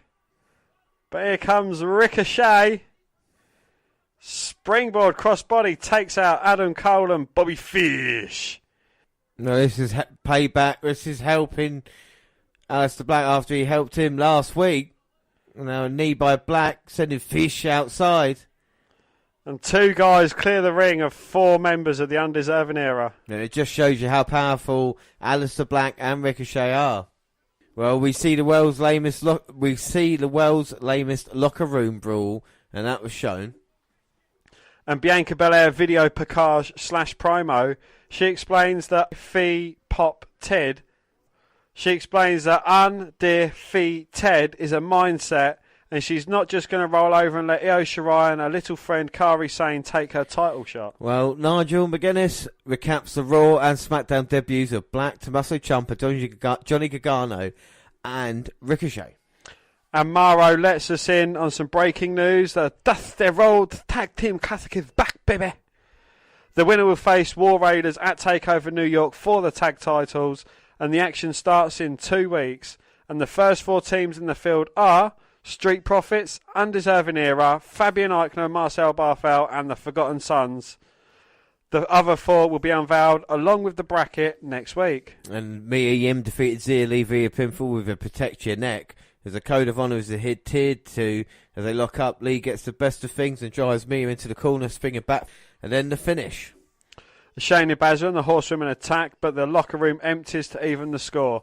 Jessamine Duke, Marina Shafir, and the women's champ clear everybody out though, and the Queen of Spades, Lackey, holds Mia up for Baszler to put her down. Gargano's warming up, and Dark Candice LeRae comes up and asks if she knows what he needs to do. Ciampa walks up and says, "If you need me, I'll be here." Johnny says Johnny says he has all he needs right here, so he's going to go freaking wrestling. The NXT champ says he'll be watching. Jeremy Borash sits down to interview Matt Riddle, and the King of Bros says he never considered dialing back his persona. Someone told him to turn it up, and he figures if he goes too far, someone will tell him. We see clips of the Cassius Ohno feud, and he says he's glad he's got rid of him, and now he can move on to bigger things. 2 weeks he tapped out Drew Gulak, and he's focused on championships. You can see the whole interview on YouTube. Yim versus Baszler is next week. And on to the main event. It is Velveteen Dream versus Johnny Gargano for the North American Championship. This is going to be a barn burner. We've just seen the entrances and introductions, and the bell has rang for the NXT North American Championship. Gargano versus Dream. Is this a wise choice from Dream? I mean, he's come up short against Tommaso Ciampa after going for the NXT Championship, winning the Worlds Collide tournament, choose Johnny freaking Wrestling as his opponent. I don't think it's... I think it all depends really on his mindset, you know. It's a bit of a surprise he went for what you would say a secondary championship, but has he got feelings of grandeur? You know, does he want to dominate NXT completely, first getting a North American title and then maybe the NXT, or does he see something Gargano that's weakness? Dream is one of those guys you can never tell what he's going to do. He's crazy. He's innovative in that way of even the style and the matching up process. You don't know what he's going to be like in this. With Gargano, the only thing you can say is going to be a fantastic match, and the story should be good as well because we've seen good Johnny and of course bad Johnny. Yes, and we've seen bad Dream and now good Dream. No, and the thing is with Gargano's, think how much scope we talk about what you do with a character. We know every facet of Johnny Gargano right now. We know who he is. We know who the good disarray involved. We know his marriage. We know about his best friend Tommaso Ciampa. We know about all the things that he went through, all the stuff he's done in the past, like the attacks to Aleister Black. So with Gargano, it's a fully rounded character, so you can go up to Raw SmackDown if used correctly, and it'll be placed right. You know, I think it's the same with Dream. The Dream has got something special that doesn't, you know, it comes along once in a while. He's got a character that I'd like to have seen in the Attitude Era. Well, I doubt, you know, he's like a better Goldust. You know what I mean? Like a main event level. Even that's not doing the Dream justice because of the crowd response he's been getting. But Goldust, you know, he may not have had championships to his name, but he's been a consistent throughout, consistent paycheck since... Well, you know, 97, 98. Yeah. That's not a knock at Goldust. You know, 20 years he's been getting a wage. And, you know, not a lot of wrestlers can say that. He debuted Survivor Series 95. So, I mean, like I said... 22 years. 23 years. 24 years. Nearly 25. Crazy. And look at this, Ciampa looking on backstage. He said to Gargano, if you need my help, I'm there. And Gargano's just had the taste slapped out of his mouth by... the Velveteen Dream. He's perched on the ring ropes, taunting him, daring him to get back in the ring. Dream perched on the second rope as he just goading Johnny frickin' Wrestling. So where do you see either of these men in like a year's time then? I'd say Johnny Gargano, NXT champion, and Velveteen Dream, I don't know, would he have gone up to to the main roster, or would he still be around? I think Velveteen Dream up on the main roster. I'd be interested. I think both of these men have definitely got something that, you know, is special. I don't know, Gargano, I think his next step is NXT Championship, but for how long? Do you think he'll wait for Ciampa to come back? Oh shit, actually it's not happened yet. Yeah, it'd be interesting. And Dream there with a shoulder block taking Gargano down. Again, very unique from Velveteen Dream. Face to face with Johnny on the mat, sliding backwards out the ring as soon as Johnny comes over to the ropes, gives him a quick right hook. Works his way in and just starts gyrating his hips. Oh, lovely. Kind of, he's retro as well from the Dream, coming off double axe smash. A bit like, you know, a la Macho Man. Hello, Macho Man. Hello, Macho Man. Ooh, there's a tree. But then, like, you know, you see a bit of Rick Rude in there with the gyrating. You see Macho Man. You know, we've seen Hogan throwbacks as well. Yeah. I think, you know, he's a good emulator of all the old legends of wrestling. It's great to see, and he can go with the best in NXT as well, which I like. You know, Aleister Blacks, your Ciampas, your Garganos. He's had great matches with all the aforementioned. Even EC3, very good match with him. Oh, and Gargano taking Dream off the top rope. And now Gargano looking to try and control things. To calm the crowd down, to calm Dream. And I know we've not said it much recently, but I think Velveteen Dream is one for the future. Future heavyweight champion as well. I'm going to stamp my seal of approval on him. No, will that work for TJP? Snapmare, takedown, drop kick to the back of the head, goes for the cover, but Dream gets up at 2. That's the thing about Dream, is like, I don't want to compare him to Shawn Michaels, but I can see why people may be saying it, because if you look at the Dream's best performances, it's when the light's shining brightest. And you talk about certain wrestlers never performing at the greatest level. Like, Dream was nowhere, really. He was at the TakeOver, and he made me, like, at every TakeOver he seems to deliver in the big matches. And like Shawn Michaels did at every WrestleMania, he was in there, performed well. And I think that's just brilliant to have a wrestler that could do that. Yeah. You know, don't get me wrong, Gargano's consistent, but... Yeah, I see what you mean, yeah. But, you know, when I first saw mention of Dream, he was Patrick Clark Jr. And, you know, you thought, well, he doesn't seem anything, but you've kind of seen him take on a character, Velveteen Dream, make it his own, and just completely run with it. And people don't mention Tough Enough, you know, that he was involved with. Well, even his age now, he's been so young, you know, 22, 23 years old. And he's got the world at his feet, you know, and he's delivering, like I said, in the big matches when it matters. Talk about being, you know, taken up on Raw and SmackDown. Said, right, there's your moment. Prove to us it's worth it. As well, because his style's changed a little bit, even with a kind of, you know, he's not a full heel, but he's kind of got that nastiness about him here. Yeah. You know, you can see the kind of look on his faces. We talk about wrestling differently when you're a face to a heel. Something that Elias completely struggled with. But I think that's a showing of someone who's a very talented, gifted wrestler. And Gargano just wrenching the arm of Velveteen Dream back. Goes for the cover, but only a 2 count. 2. He was close to popping Dream's arm out of the socket. And this of Johnny, you're seeing now he's turned to the dark side. Well, all this is in part of softening him up for the Gargano no escape. Gargano backs Dream up in the corner, hits him with a chop. I think he's holding Dream up in the corner. Oh no, Dream ducks. Hits him with some rights of his own. I don't know how much mustard he's got on them shots. Irish Whip reverse to the corner. Sending Dream sailing over the top. A bit like the Triple H's and the Shawn Michaels do. Without a shadow of a doubt, you can see the old style bump over there. And Gargano has got his fans in attendance. And it is a 50-50 chant for Johnny Wrestling and Velveteen. And now he's got money outside next to the barricade. He's going to tell all the fans this is what they think of him. Well, Dream trying to fight up, but Gargano's just all over it at the moment. Oh. Yeah. What's he got, James? He's got a variation of... the abdominal stretch made famous by... Wilbur Schneider. Back in the... 1930s. First applied to... your mum. Was actually pronounced Yumum, and he was the first Yugoslavian professional wrestler. 1920s, won the European Championship, beating Frank Grealish. Huge lariat taking down Johnny Gargano. And now the Dream trying to get back in this, get momentum on his side, but Gargano reverses the Irish Whip. Big boot to the face. Clothesline over the top, eliminates Gargano from the Royal Rumble. Dream not done there though, going up on top.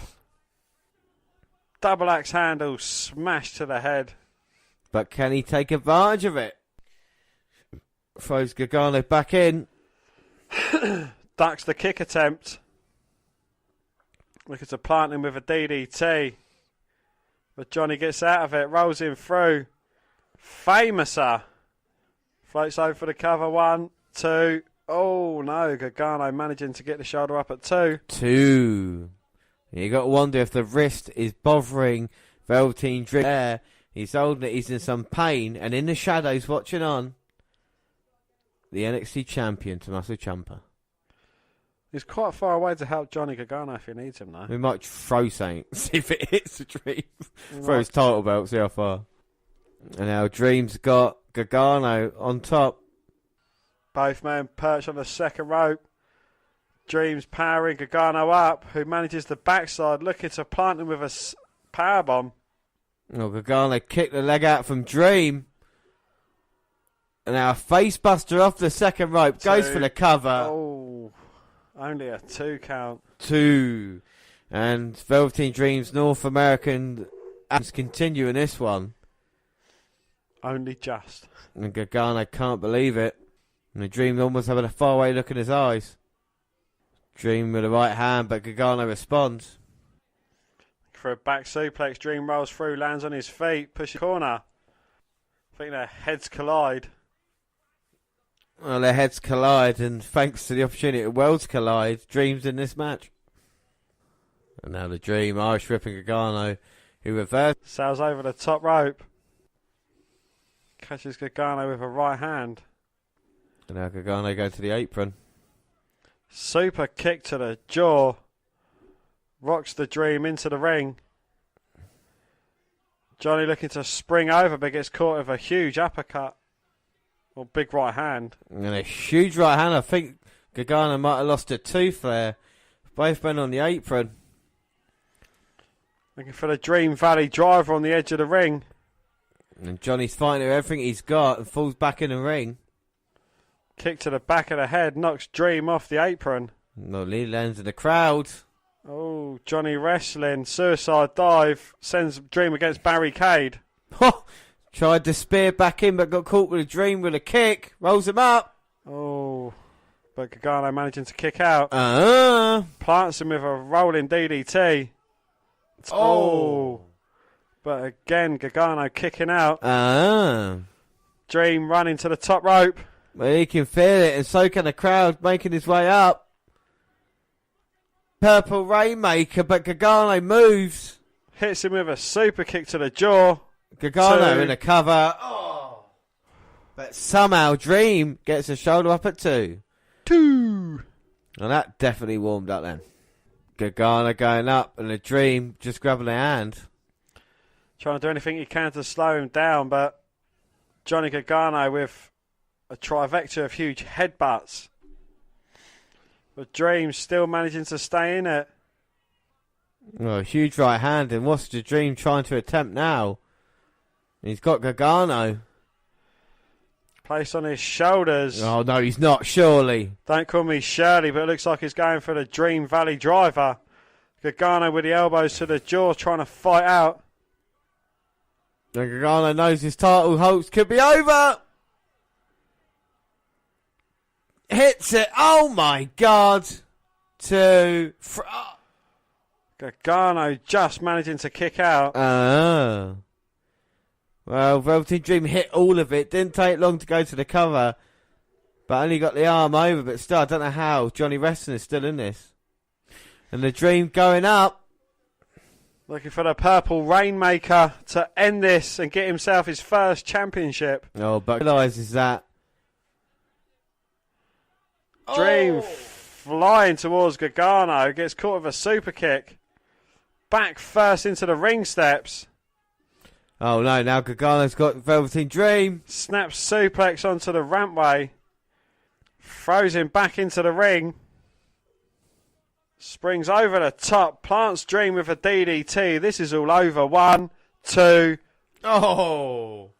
How did the Dream get a shoulder up at 2? 2. I don't think the crowd can believe that one. I thought it was all over. It's not now. And Gargano now just picking up the Dream. He's going to look to put him away. He's been a valiant challenger.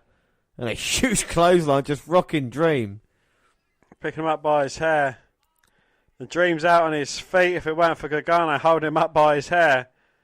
No, to finish it. No, walks into a super kick from Dream, who delivers a lariat of his own, turns Velveteen inside out. Well, Gargano now might be looking for the DIY finisher.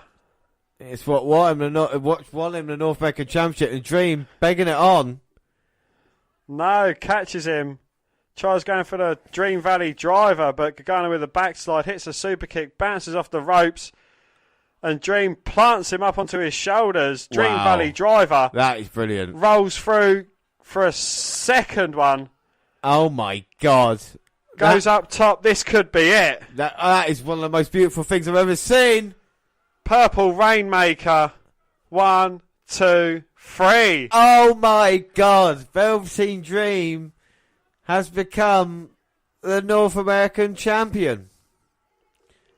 The dream has come true. And it's his first championship here. And what a moment. So he asked, was it the right choice? It's paid off for the dream. What are your thoughts, Dan? Absolutely brilliant. Again, I wouldn't have expected anything less from these two competitors. Both put on an absolute fucking barn burner.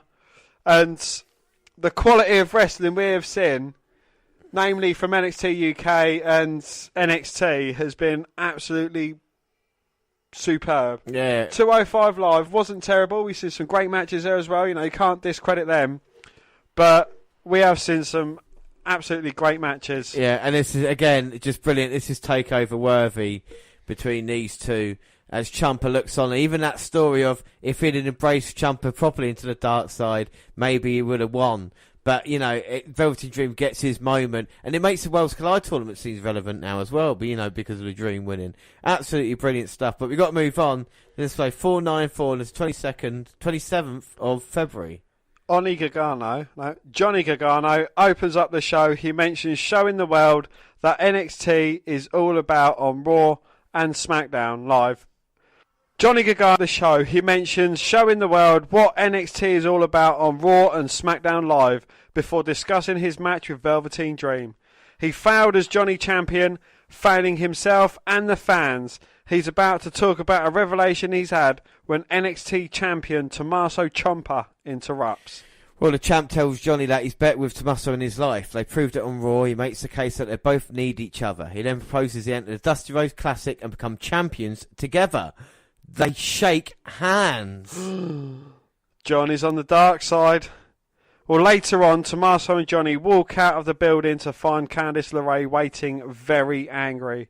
Ciampa leaves them and Johnny tells her to trust him, but she's not hearing it. I mean, this story has been going on for a while, but I'm still digging what they're doing. They keep changing it up enough that it's not tiring me out. Tommaso continues to be brilliant. He clearly fears Johnny Gargano coming for his title, so he keeps manipulating his former partner to avoid the fate. First, he pointed him in the direction of Ricochet and the North American title. When Johnny Wrestling got the job done using tactics out of Blackheart's playbook, he was more comfortable getting close to him. Now Johnny lost that title, but his eyes are set on goal, so Ciampa quickly came out to convince they tag together. Going back in the Dusty Classic is a great move for a later chapter of this story. They were introduced to us in the Dusty Classic years ago, which started their epic journey. This would be a good callback as they head towards the end of this, which I bet is Johnny turning on Ciampa because he's figured out Tommaso doesn't want to be friends but keep his title.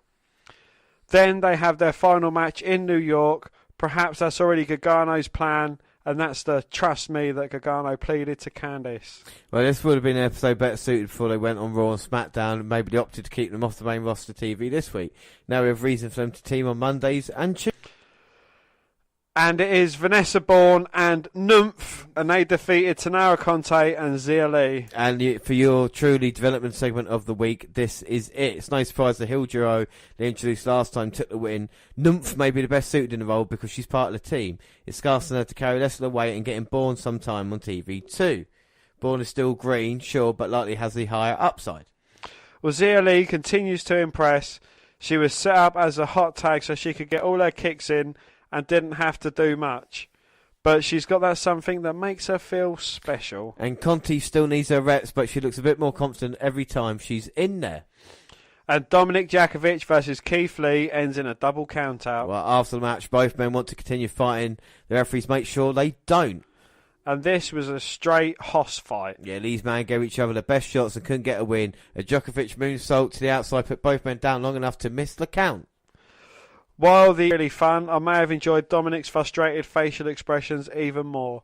That was a man who couldn't believe he hadn't won the match yet. I mean, this will clearly get a rematch. I appreciate him wanting to fight after the match afterwards, even though they clearly didn't have the energy for it. These two men are competitors. They expect to fight and end with a winner and a loser. To end with neither is just not right.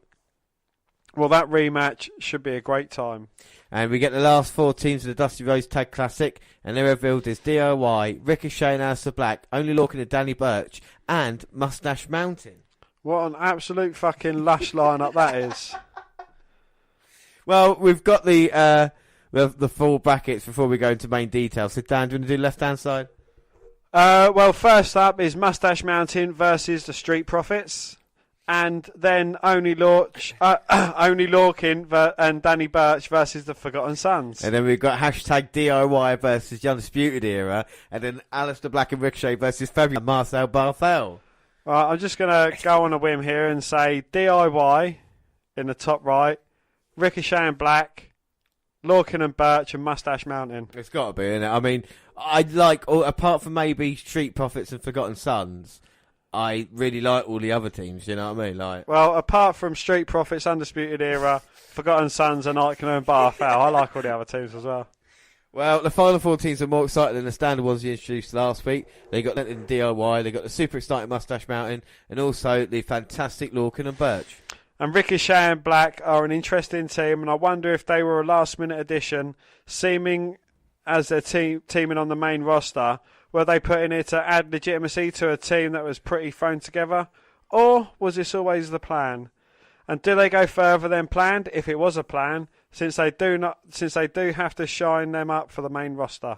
Well, also 2 of these teams have wins over the Raw Tag Team Champions. These reveals have me pretty damn excited for the Dusty Rhodes Tag Team Classic, and it starts next week. Yeah, we cannot wait. And WWE Women's Tag Champions Bayley and Sasha Banks make a surprise appearance to make it known that their tag titles will be defended everywhere, including NXT. Bayley tells women in the back to step it up, and maybe next time they'll be defending those belts. Well, this was a nice little surprise. So a lovely moment there, Bayley and Banks showing up. And even see Izzy, which is Bayley's #1 fan. So that'd be really good if they will be around for a long time. See if they will defend it on NXT. Okay, so it wasn't a surprise. If you didn't read about it online prior, the thumbnail that WWE Network reviews for this episode was a picture of them with the titles. Well, seeing these two come back to Full Sail packed a major emotional punch. Major emotional punch. These two help build the promotion in Full Sail to help make NXT what it is today. And you can feel it home for them. There's a level of comfort that you could notice. I also appreciate the boss mocking Izzy for crying during the Iron Woman match. Never change, Sasha. And curious to see what the first title defence is. Better be against the Sky Pirates. Shayna Baszler defeated Mia Yim via submission. This was Mia Yim's breakout match in NXT. I've been a fan of hers, but never felt she showed her potential. Tonight she did. She started with a believable aggression, the appropriate response after Shayna's attack last week. The punches she delivered when she was on top of the chat. Unfortunately, a fire cost her when she kicked the ring steps instead of her opponent. This led into consistent selling of a bum leg. Yim never stopped selling, which is so important. Take note, Buddy Murphy. It was the story of the match, and you could feel her pain alongside her. She also maintained her passion throughout when she shouted at Shayna to Nia, baiting her into a pinfall. It displayed her emotion like we haven't gotten to see. The fans were buying into it too. When Mia escaped the first Kirifuda clutch by going after Baszler's hand, the crowd popped. This was a good match for both women, but Mia was the one who needed it more. I also appreciate they didn't go with a horsewoman numbers game and just kept it a strong one-on-one match. Well, next up for the champ is the winner of Io Shirai against Bianca Belair in 2 weeks, and she'll face the winner in Brooklyn. My God, so we move on to our next episode 495, is the 6th of March.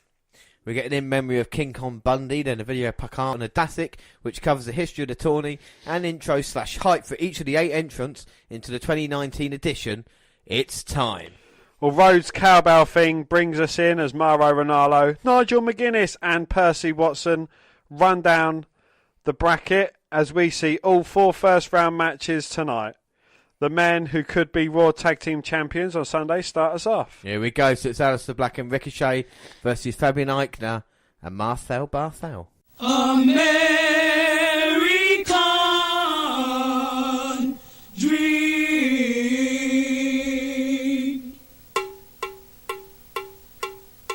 He's just a common man, working hard with his hands. He's just a common man, working hard for the man. Hey, he's American dream.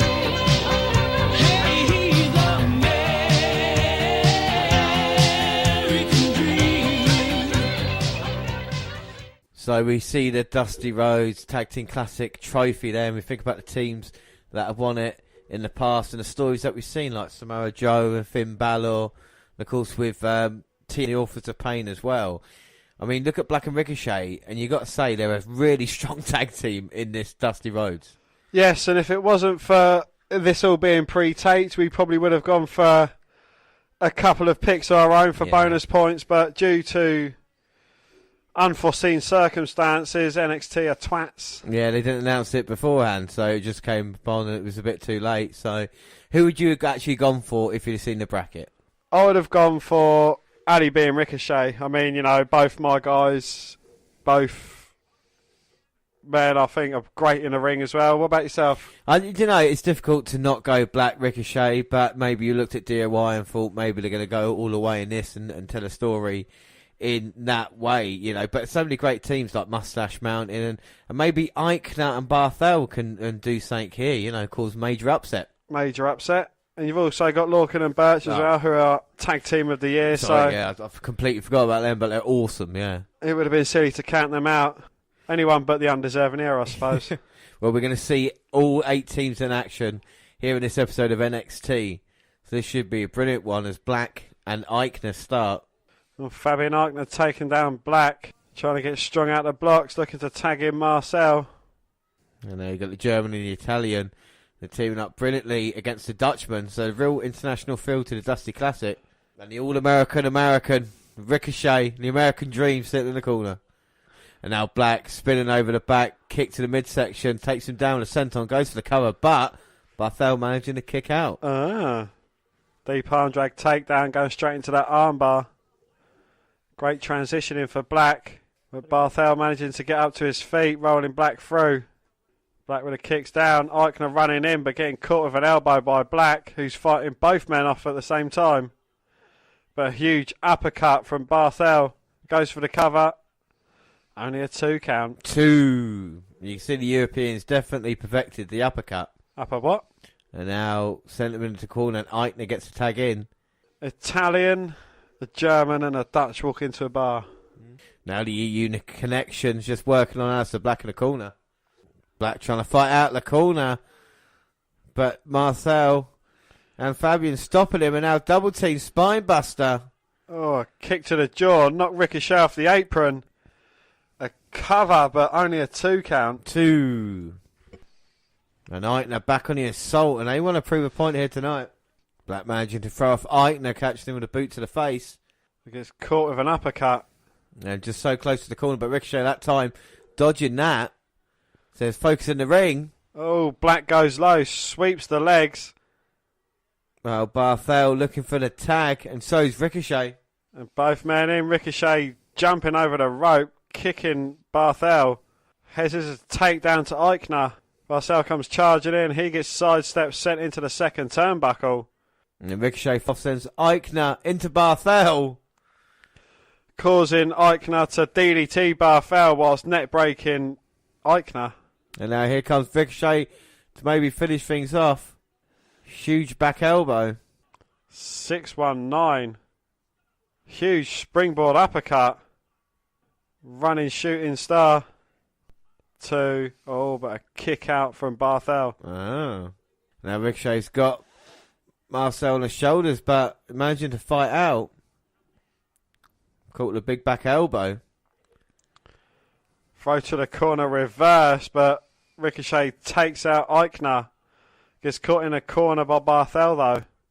And now Barthel throwing him into Eichner. Catched him into the suplex. Suplex, suicide dive from Barthel, taking out Black. Eichner, springboard off of the top rope, moonsault, goes for the cover. Oh. But Ricochet just managing to get the shoulder up at 2. 2. Well, they loved that there, and Eichner showing that he can fly with the best of them. Doing that against Ricochet. Yeah, outflying the flyer. And now he's going to try and put him away. Setting him up for a Tittlewell powerbomb, but Ricochet managing to slide down out of it. Pushes Eichner off, a rolling drop kick. Barthel's in the wrong corner, in the wrong part of town. Ricochet a little bit. Oh, that worked. Kicks Ricochet to the back. And that gives Eichner a chance to springboard back in. Plants Ricochet with a DDT, completely folds him up, goes for the cover. 2. Oh, and nearly a massive upset. Ricochet gets the shoulder up at 2. 2. And Ricochet's eyes are all glazed over. Looks like he's been eating donuts. And looks like Eichner is just about to put him away. Aleister Black finally on the apron.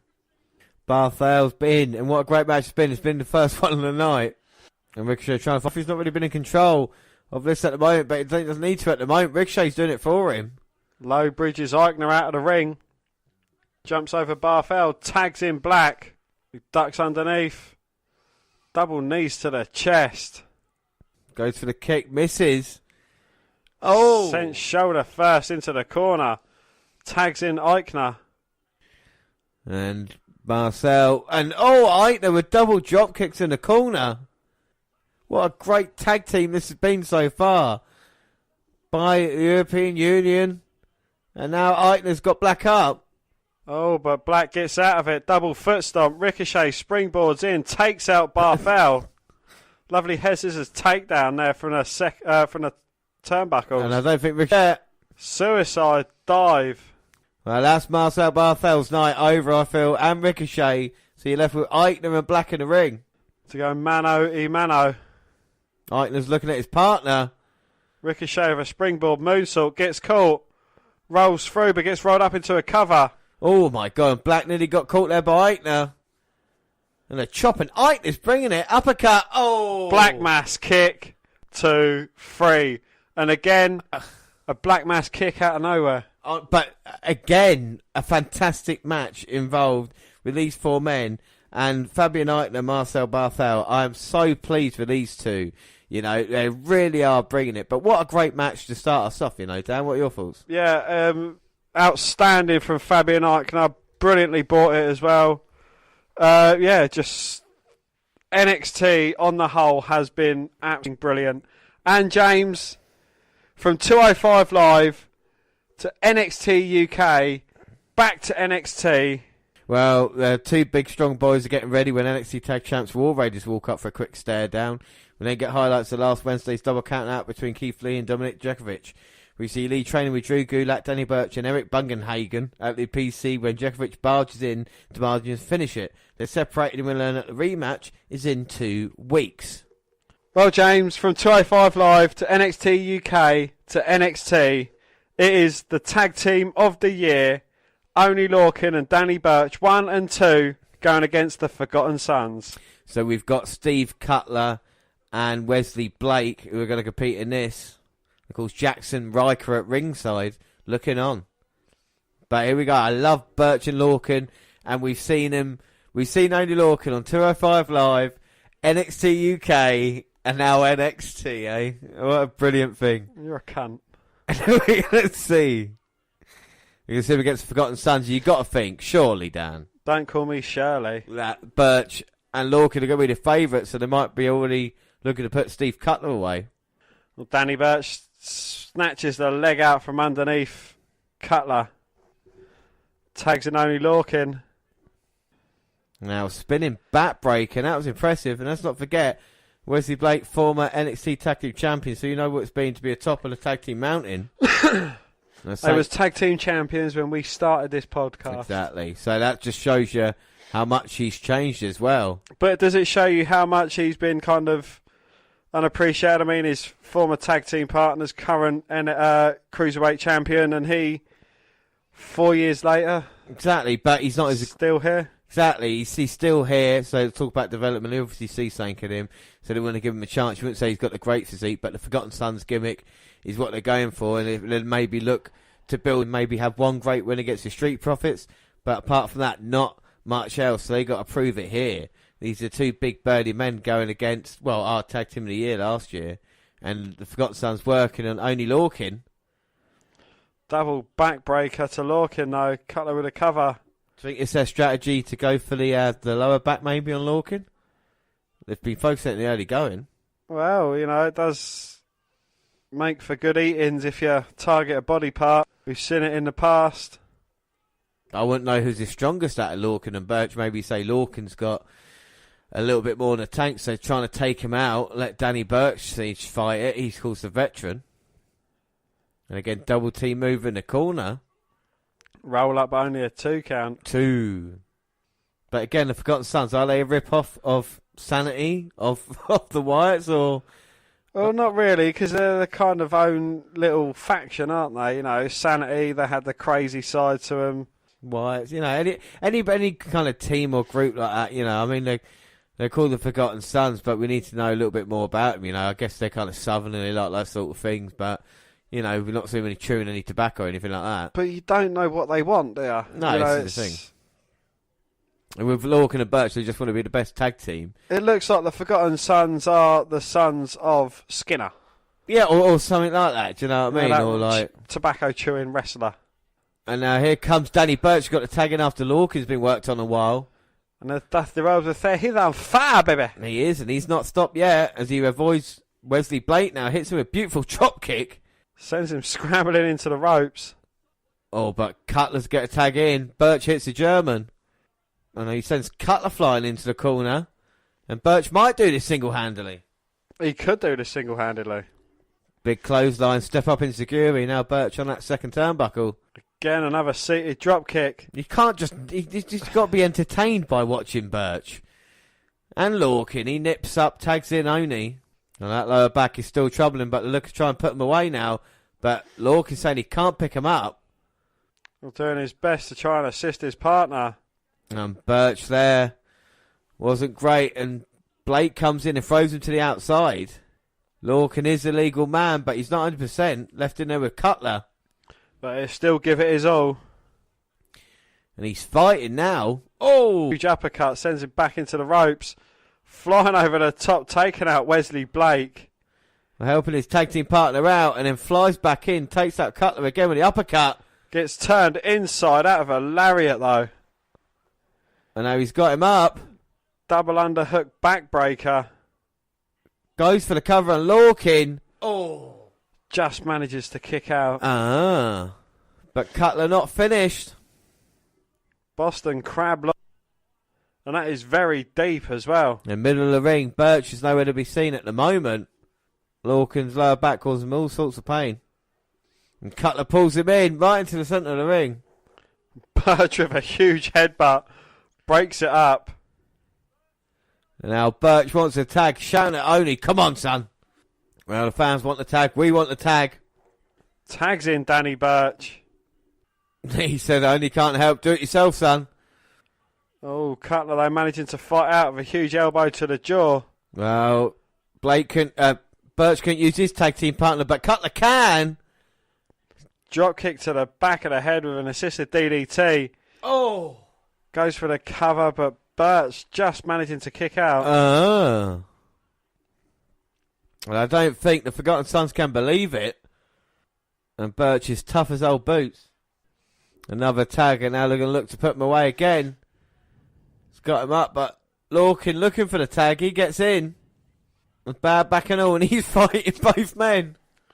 Delivering slaps and chops to the chest. Uppercut to one. Uppercut to Cutler. Back to Blake, but gets caught. Backslide, though, pushes him into Cutler. And now he's going to look for it. Double blockbuster. Lorcan is ready. Are we going to see it? We're going to see the 1-2. Birch is in. Going to look to put him away. Bang. Plants him. Birch with a cover. 1, 2. Oh.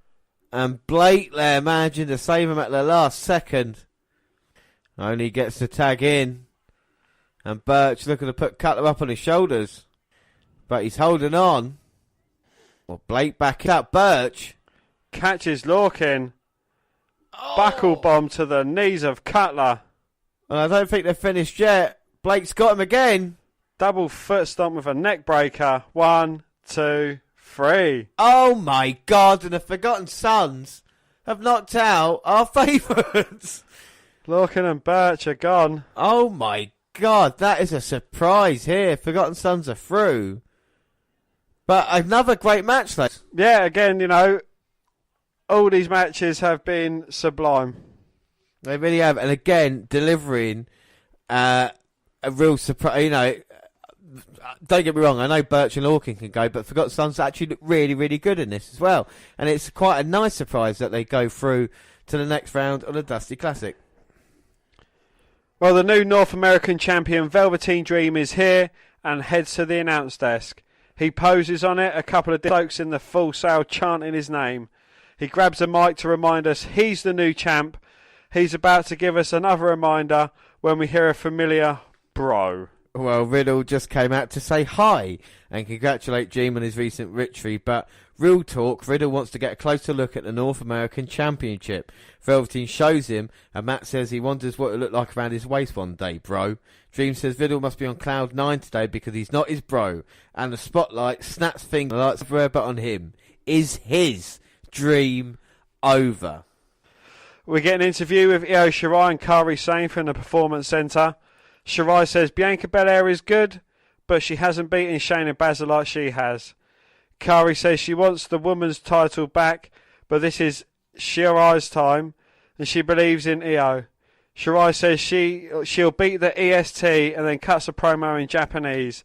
We're reminded that Io and Bianca's #1 contender match is next week. Oh my God, so we've got a lot to come, but we've still got 2 more matches of the Dusty Classic. And up next is going to be the Street Profits versus Mustache Mountain. The first round action keeps continuing here. And Dan, who you fancy in this one? Street Profits or RT Mustache Mountain? I'm going to have to go for the Street Profits. Going to change things up a bit. Well, we saw a surprise in the last one with Forgotten Sons, so we might see it with Street Profits. But I love me some Mustache Mountain. We've seen Tyler Bate again as well. And Jessica Carr's in control of the match. And these 2 teams might be known as the underdogs or the dark horses in the competition if they get through here now. And that was a nice snip up there by Montez Ford. I'm surprised they got the Forgotten Sons right, for fuck's sake. They got their name written on their leg, for fuck's sake. I know, but Jackson Riker didn't. Oh, is the only one that's not? Exactly, there we go then. And Trent Seven's got him. Oh, bollocks, see, did so well. And each team's going to fill each other out in the early going. Former NXT Tag Team Champions, of course, Mustache Mountain. And Street Profits looking to make a big impact here. Well, Ford's looking to out-wrestle Bate. I don't think that's going to work. Monkey flip. But Ford lands on his feet. And now backs him up in the corner. Here comes Dawkins now. Gets the blind tag in. Oh, and runs through Tyler Bate. Goes for the cover. Only a 1 count. 1. And Dawkins got a little bit of power on Bate and takes him down. Face first into the mat. I think we need Trent Seven in there to kind of equal out the size advantage. Exactly. Trent Seven's your greatest Husky wrestler probably of all time. And Apart from Husky Harris. Oh, yeah, that's true. And Bate going under, gets his leg caught, but responds with an insecurity. Angelo might be on Dream Street, and here comes Trent. Got him up on his shoulders. Slams him down. The assisted helo. 1, 2. No, only gets a 2. 2. Well, huge uppercut. Upper what? And now taken back into the corner, the Street Profits, and they're going to work over old Trent Seven. Huge kick to the back of Trent Seven. I think even Tyler Bate felt that. A kick to the shoulder. Goes for the cover. 2. Just a 2 count. 2. And a nice cravat locked in. Very nice by Ford, trying to keep 7 separated from his partner at the moment. 7 managing to fight out there with punches to the midsection, but just a knee to the gut stops him. Snapmare takes him down. And Trent's got nowhere to go at the moment. Or Trent 7 stuck in that submission hole. I don't know how he's going to get out of it. Or he's slowly fighting to his feet. Turns it around and DDT, and that was beautiful. Can he get to the corner? Looking for Tyler Bate. Gets there. Tag in. Here comes Tyler. And he's on fire, baby, going after Dawkins. Yeah, he's a bigger man. But Bate won't be back down from that. Huge knee in the corner. Oh, jumps off the uppercut to the jaw. What? And that's Dawkins' second sweatband gone for the night. Well, taken off with a full force of Bate. Beautiful suplex there by Tyler. Nips his way up to his feet. Well, we've seen the best of British here tonight. And a standard moonsault goes for the cover. Montez Ford breaks it up. And Trent 7 doesn't like that. Sends Ford out over the top. Eliminates him from the Rumble. Both men got Dawkins. We can see their combined finisher. And here comes Bate off the ropes. But no, Dawkins managed to fight 7 off. Tries fighting Tyler Bate off, but he gets caught with a over-the-head heel kick. And a huge spear by Dawkins. This might be it. No, Trent 7 in to save his partner. Well, it's all action and there's all bits of clothing coming off. Oh, my God. Didn't touch the rope there as he came over and took out Bate. Now the Profits have got Tyler. No. Now Bate and switch.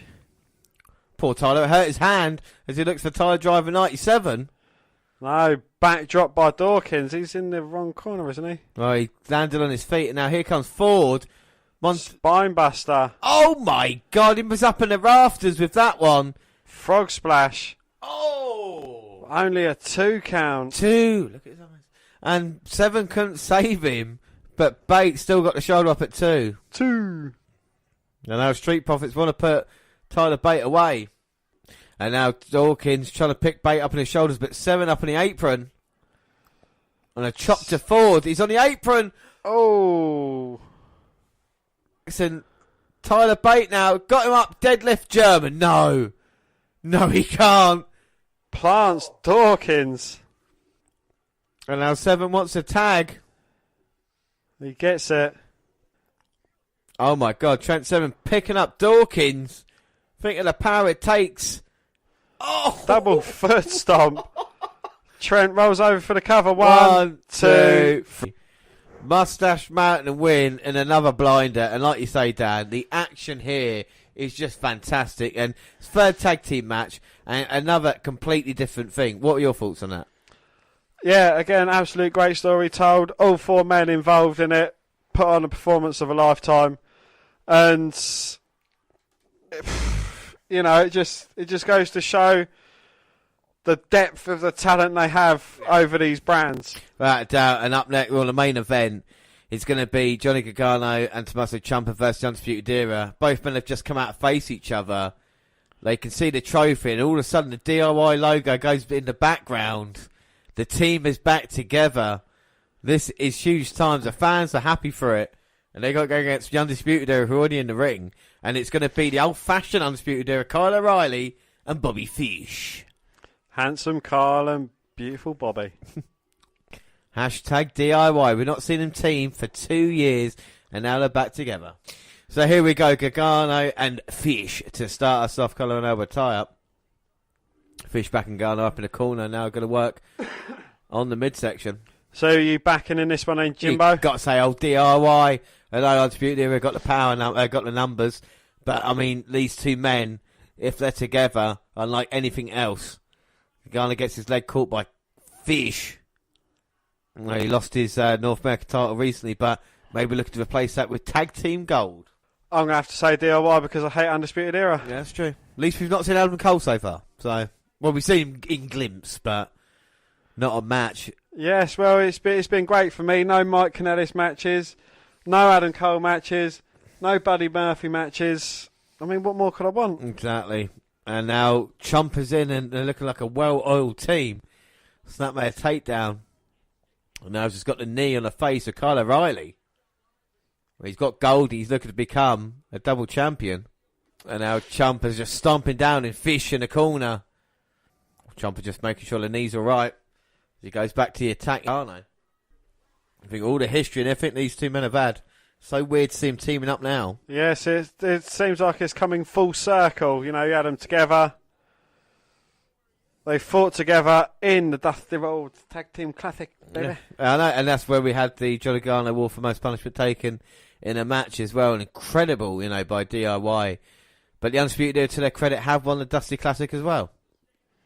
Yes, Tommaso Ciampa with a blind tag. Gargano sidesteps O'Reilly, sends him to the outside. Tommaso Ciampa eliminates Fish and catches O'Reilly. And now he's holding the rope open for Gargano to suicide dive. But this story is absolutely brilliant. You've had them splitting up, and then, Johnny was wrestling on his own. Ciampa comes back, goaded him into a fight, wins NXT Championship. Johnny Gargano kind of has his sights set on him. He gets directed by Ciampa to the NXT North American Championship. And then Johnny looks to set his sights back on Ciampa and the Goldie. He says, right, well, let's go for tag team gold then. And that might keep Johnny wrestling at bay. But I think over a while it's going to all come unstuck and these two guys are going to have a match. And Johnny wrestling is going to be wrestling Johnny. And looks like Gargano and Ciampa be working as a great well team the past couple of minutes. And all of a sudden Gargano got caught out by Kyle O'Reilly, just cut his legs out for under him. And the momentum's now been halted. The Undisputed Era are probably one of the best in NXT/WWE for just making an opponent feel isolated from his corner. They got Gargano. Gargano, I would say, is definitely the weak link, and that's no, disrespect to him. Look how successful Ciampa's been, because he doesn't care what the fans think, and Gargano does, and that's his problem. When you do care, it gets you, and no matter what you say, losing that North American Championship so soon after winning it, it's got to be a dagger in the heart. And now O'Reilly could have got the leg. It's great strategy by the Undisputed Era. Hilo over the top rope, taking out Gargano. Gargano. And we are in extra time of NXT, something, we don't normally see, but because it's on the network, they don't care. No, they can do what they want, plus it's the fourth match. We've seen 3 fantastic encounters, and now we're getting the final one here to find out who goes through. Oh my God, a shot to the gut and pushes him off. A wheelbarrow DDT, flips him back over, Fish with the cover, but only a 2 count. 2. But we already know that it's going to be Mustache Mountain. So it's going to be Forgotten Sons versus Mustache Mountain. And the winner of this will face Aleister Black and Ricochet, which is such a mouth-watering tie. And Fish has been all over Gargano recently. And Johnny desperately needs a tag to Ciampa. There's Bobby Fish and Kyle O'Reilly both working him over, keeping him in the undeserving era corner. But the resilience of Johnny wrestling, you can't count him out in this match. As he hangs onto the top rope after being Irish whipped into it. Fighting off both men. A lovely tornado DDT as he kicks Fish on the way round. Can he get a much needed tag into Tommaso Ciampa? Well, Ciampa looking for the tag. But Fish is there and pulls Ciampa down. Tommaso ducks underneath the kick attempt, throws him back first into the steps. And he's still looking for the tag, but O'Reilly throws through. Gargano rolls under. Gets the tag into Ciampa, who runs straight through O'Reilly. And Ciampa's got O'Reilly. O'Reilly reverses, but not for long. Lowers his head, gets caught with a kick.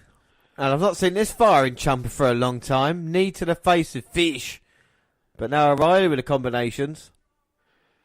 Oh, but Ciampa jumps over the leg sweep, delivers a knee to the back of the head of O'Reilly. He's not the champ for nothing. He hit the forearm, and now the running knee. Ciampa's got him up now. Oh, hits the cutter off the top. 1, 2. Oh. O'Reilly just managing to kick out. Ciampa with the shots to the back, goes for the German, but O'Reilly rolls through. Grabs hold of the left leg of Ciampa. But hits him with a deadlift. German. Well, not once, looking for it again. And he's all over the place. And Fish is there on the apron now, trying to hold on to O'Reilly. Gargano's up. Kicks the back of the head of Fish.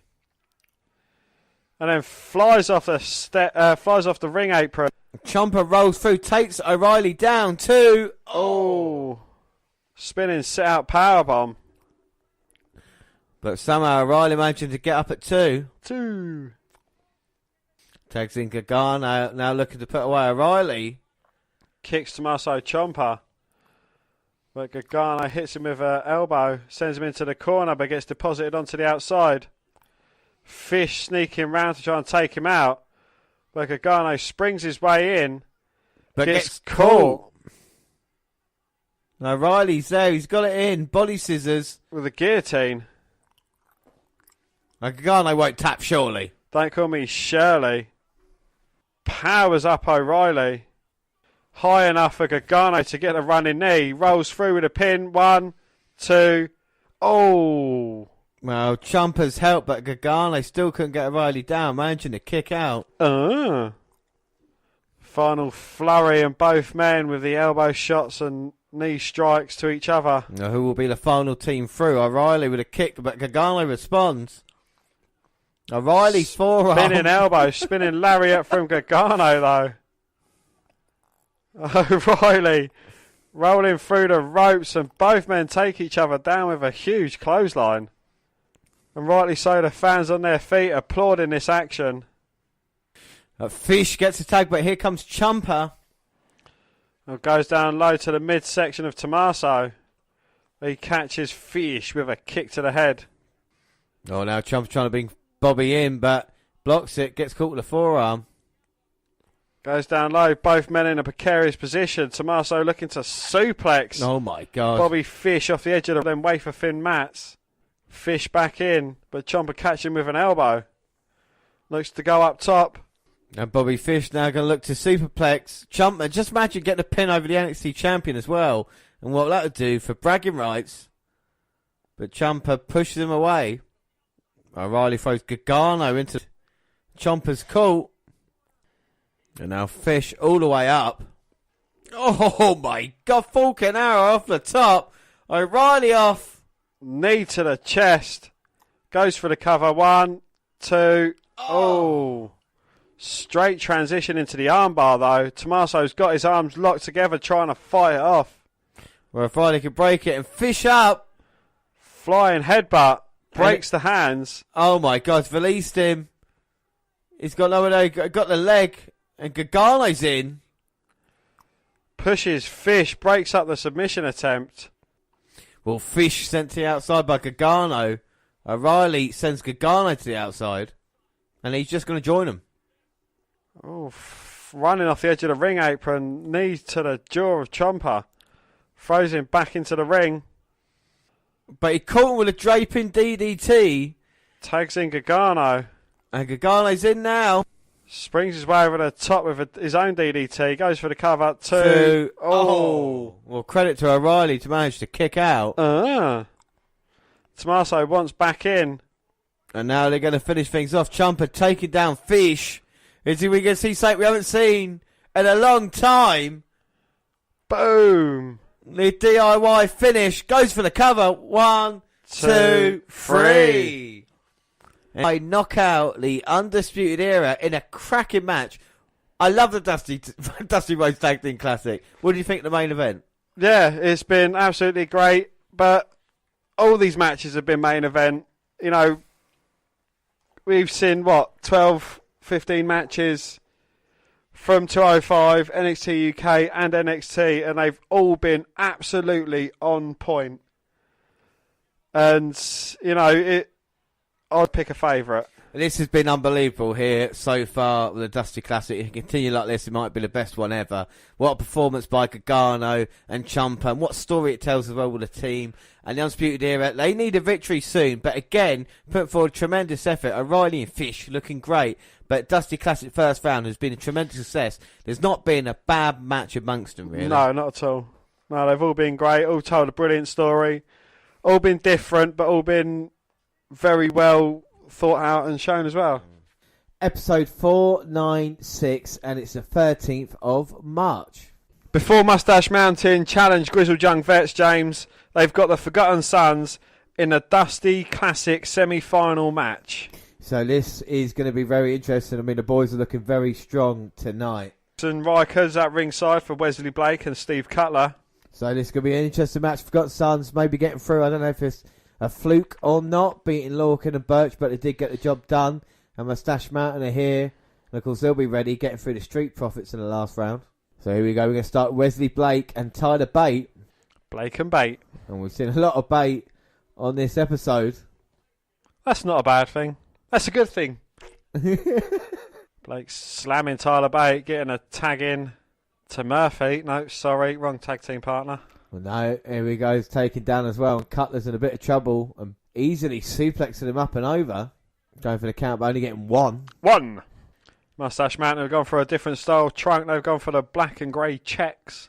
I love a tag team that are in coordination. It's definitely Mustache Mountain, one of the best tag teams in WWE nowadays. Cutler and Blake want to send a message to Mustache Mountain to the entire NXT division. And Trent Seven looking on as Bate gets net breakered. Goes for the cover, but managing to kick out. Blake working over Tyler Bate. He's got a sleeper hold on, trying to wear the little man out. So what are your thoughts on Forgotten Sons, as we've seen them a few times now? They're growing on you? Or I've completely forgotten they existed. They're not really showing much more personality. I don't really know a lot about them at the moment. What do they want? What are their goals? What are their ambitions? We asked this question with Sanity, and it never got answered, really, even though they were quite a good group in themselves. I don't think Forgotten Sons are that level, even though probably NXT hope maybe someday they can get there. They do work as a good team, but it looks like Bates just landed on his feet there after a back suplex attempt. Tags in Trent Seven. Takes out Steve Cutler. Blake comes in. And Seven with loads of chops. Well, 3 out of these 4 men, what it's like to hold NXT Tag Team Gold. Well, without a doubt, and that's why you can't underestimate Forgotten Sons. Trent Seven with a DDT on Blake, but Cutler came in, but Seven managed to turn it round into the suplex. Lovely, turns him inside out with that.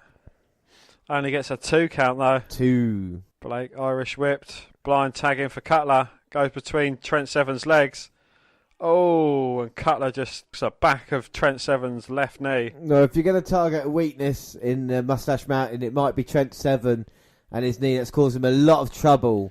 Well, don't count out the husky fellow, James. I love that. Don't get me wrong, Trent Seven's one of those guys that makes me dream still. But you like a bear, don't you? I do, but the thing is with his left leg is that it does cause him a lot of trouble. It seems that's what Forgotten Sons are going to focus on. I know that all too well. They've been in NXT for a while, been sitting behind the scenes, maybe not getting the chance that they feel they deserve. Point to prove. Well, you look at Blake's former tag team partner. I mean, they're currently doing shit in 205 Live, but holding the title. Exactly. You can't stop mentioning them. I love it. And now Cutler and Blake working on Seven on the outside, bringing them in, going for the cover, but Seven again out of 2. 2. This is Dusty Classic, semi-final. It's been a great way to start. I loved the Dusty Classic last week. Baby. As Blake causing Trent Seven all sorts of troubles, tying up that left knee. Trent doing his best to fight out. He briefly had the hot tag in, but that was shut down by the Forgotten Sons. And he's been called off since, and it's been great tag teaming. Just centering on Trent Seven. He's trying to get over to his corner. Oh, rolls him up 1, 2. No, only a 2 count. 2. Oh my God. And again, Blake has got 7. We talk about tag team history, and of course the Dusty Classic, Dan. Made famous, of course, Dusty Rhodes, a legend. But why is a tag classic named after Dusty Rhodes when he was such a great singles wrestler? Because he was in a tag team with Howling Mad Dick Murdoch. Texas Outlaws. Yes, they were, of course, very famous team. And Dusty had his start from there first, and then went on to have single success afterwards. Unfortunately, both men are dead. But they both will be missing. That's such a huge impact on the sport. We love professional wrestling. So can you name the previous winners of the Dusty Rhodes Tag Team Classic, baby? Well, Authors of Pain have won the Undisputed Era. And Finn Balor... No, not Finn. Did Finn Balor and Joe win it? There you go. 3 of them, isn't it?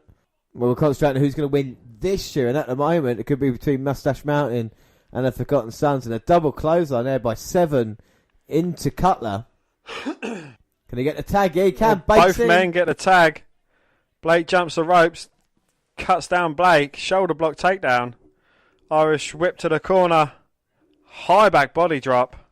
Cutler comes in. Tyler Bate spots it. Ducks him. Drop kick. Both men are backed up in the corner. Bate comes running in with a huge uppercut. Upper what? And now managing to pick up Cutler with so much strength as Riker's looking on. Blake caught as well. Stacking them both up on his shoulder. And he can't do this, surely. Don't call me Shirley, but he's managed to spin him. Collapses in a heap, but that is a very impressive feat of strength. I mean, the combined weight must be at least £500. At least £675. A double Hurricane Rana takes them both down and to the outside. Tyler Bate looks set to go flying. Jumps over the top rope. Running shooting star, but they both move. He lands on his knees. Bloaters Cutler into Blake. And Bate there recovering well. Looked like he was going to make a massive mistake. Nips up to his feet. Absolutely impressive. Standing shooting star press. And he throws Blake back in, and he's not with it at the moment. Riker shouting on at ringside. Can't do anything at the moment. Bates up. Spiral tap. Goes for the cover on Blake. 1, 2. No. Cutler in to break it up. Trent Seven hasn't recovered yet to make the save. Like I said, Bates fighting a 2-on-1 handicap match. But now, both men are going to double team Blake. Now here goes Bate off the rope. Oh! Springboard clothesline to a German. 1, 2. Oh, Jackson Riker making a save for his team. Putting the leg onto the bottom rope. Come on, ref. You should have seen that. It's the ref's fault. Not Forgotten Sons. And Tyler Bates looking to go flying. Sailing over the top. Takes them both out. And now can they take advantage of it? Bate throwing them back in.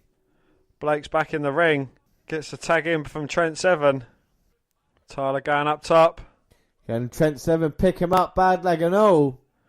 He's got Bate on his shoulder. Oh no, referee got poked in the eye by Blake. And then Riker on the outside, just wiped out. Well, Trent Seven looking to go flying, but Cutler cuts him off. Riker took up Bate at ringside after he took him off took him off the top rope. Referee didn't see it. Boom, combination foot stomp, reverse DDT. 1, 2. Oh my God, the Forgotten Sons win another one. They're into the final. I never would have saw that coming. Forgotten Sons getting to the finals over Mustache Mountain. What the hell? I mean, don't get me wrong. Forgotten Sons are alright, but well, Jackson Riker's probably got the biggest thanks to saving that. That big man's made a big difference here in the Dusty Classic because the Forgotten Sons here, they said they are through to the final. I thought it was very good, Forgotten Sons, quite underrated. They're starting to get themselves on the radar now and starting to make a bit of an impact, but we've still got the other semi-final matchup later to come. That is #DIY going against Ricochet and my man, Ali B. And what a main event that will be. Well, Matt Riddle's interviewed by Kathy Kelly. He's interrupted by Adam Cole, who claims he's going to get the North American title back. Riddle suggests that they continue this little powwow in the ring. Swiftly moving on, Bianca Belair versus Io Shirai in a number 1 contenders match. And Shayna Baszler is on commentary. So this should be really interesting then. Belair versus Shirai for the number 1 contendership. Who are you going to back in this one? If you see Jess Carr? Bianca Belair, because she's got long hair. And she's the EST of NXT. I got to back my girl Shirai. I mean, like I said, I picked her in a Dusty Classic. And I just think she's got the right... I think she's got... Dusty, Mae Young Classic. And I think she's got Baszler's number. And Belair showing her strength. And they go in a full Nelson. Oh, but Shirai underneath, between the legs. Belair winning that test of strength. Knocking Io Shirai to the mat. Flipping over her. But Shirai sideswiping the drop kick attempt from Bianca Belair. But Belair sidestepping the handspring back elbow attempt from Io Shirai. But then gets caught with a drop kick, sends her to the outside. Shirai looks set to go flying. Oh no, Belair scarpering out the way. But not far enough as Shirai on the apron. Looking for a head scissors takedown, but gets caught by Bianca. And planted face first into the steel steps. Oh, Shirai is one of the most, the best high-flying talents in WWE right now. What she could do, we showed that there in the previous sequence. But we learned something from Bianca Belair at Takeover against Baszler. So close, and she passed out in the end. Didn't get pinned, didn't submit, and showed that heart determination. And she shows that fire. She got taken aback early in this one, and now has come back to control. I just think that hair really fucking irritates me. I mean, that hair is a problem. And Jess Carr might have a word. Could be seen it used as a weapon. It busted open Baszler. And don't get me wrong, I'm not a fan of Shayna anymore, who's as good as commentary as she is wrestling at the moment. Standing moonsault, very athletic from the EST. Goes for a cover, but only a 2 count. 2. Bianca Belair, she's got a bit of a brutal streak about her, I think. I think you need that aggressive side to be successful, but again, I'm not sure if she's a heel or a face, because she's, quite heely in what she says. But then she's running up against Baszler. You think, oh, right, she might be facing now against Shirai. I think she's definitely got that kind of aggressive attitude. I think Blair will be successful in the division. Shirai rolling through and a double foot stomp to the stomach. Belair coming back, but she gets dropped toe hold. And the thing about Belair, she's improving every time, though, as well. 619 for Io. Top rope springboard drop kick, sending Belair all the way across the ring. And Io's balance is amazing as well. And now Shirai springs up to the top, and Belair knocks her down. Hangs her up in a tree of woe. Oh! A whip to the midsection with the hair. Come on, Jess, do something about that. It's a legal move, Jimbo. And Shirai stopping Belair, went up to the top. And Belair's not used to being up there, even though Shirai is. Gonna go for a Hurricane Runner. Sends Belair down to the mat. Well, Belair showed a little bit inexperience there, and he broke her neck on the back of Shirai. Belair down, and now Shirai's gonna go up. She loves using the Acai moonsault. Oh, but Belair gets her knees up. Knees up, Mother Brown. Oh. And a spear by Belair. Well, it looked like she was down, but recovered quickly. Both women are down, and now look who's coming to ringside. Shayna Baszler. And Baszler grabbing out Shirai. And Jess Carr calling for the bell. This better be no one's contender match. Are you scared, Baszler? As she's coming now, she's got the Kirifuda clutch. Kirifuda clutch on Belair. Well, they say that Becky Lynch is the man, but Shayna looks like one. Right, down. And here comes Kairi Sane. And she will not back down. Comes running right in, but straight into the Kirifuda clutch as well. Fighting out with big back elbows. And Sane has had the better of Belair, of Baszler every time they've met. Look on her face. Oh, look at her. Look. She looks so fucking ugly. And now she's putting Sane to sleep, which is a shame. She has to do it by attacking her from behind. And look at Shirai now. Attacking back. Well, she had her submission on her best mate. She ruined this match. Io getting a huge chant. Throwing Baszler to the outside. That's it. How do you like them apples? And Io's going to check on Kairi Sane. Baszler back in. Kirifuda clutch on Io. Look at the look on its Mui. Just checking out. Jess Carr can't do anything. Where are the trainers? Where are the officials? She was ruining the women's division. Go on, Jess. Go on, get her in a Kirifuda clutch of her own. Used to be greats like Oscar and Becky Lynch and Paige and Nikki Cross, and now Baszler is ruining the division. We don't even have a number one contendership. We don't even know who the number one contender is going to be for TakeOver, because she wants to come out here and do this. If it's not people helping her out, it's her ruining matches, and I'm tired of it. Well, James, there's no disputing that Shayna Baszler is standing tall. She's laid down possibly the only other three challengers to her title.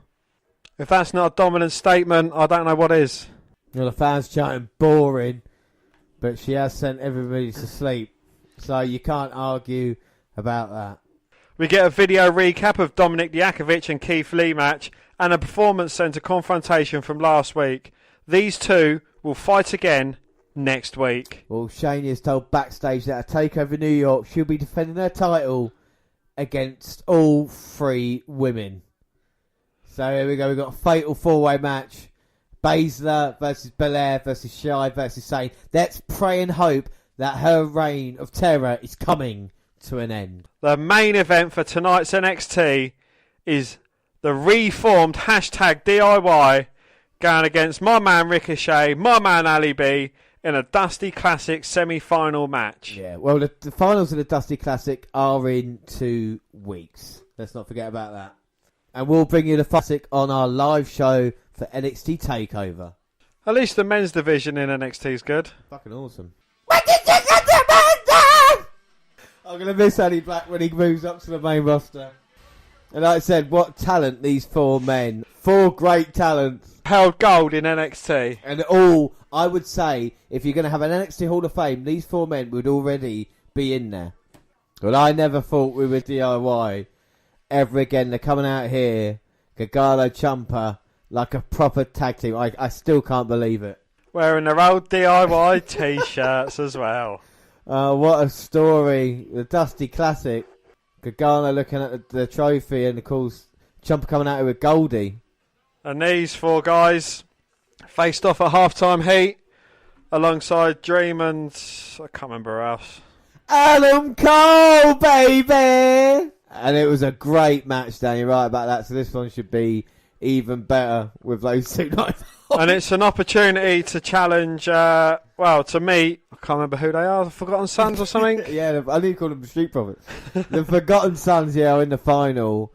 And the winner of that will then go to face War Raiders for the tag team titles at TakeOver. So what a huge opportunity it will be for either team.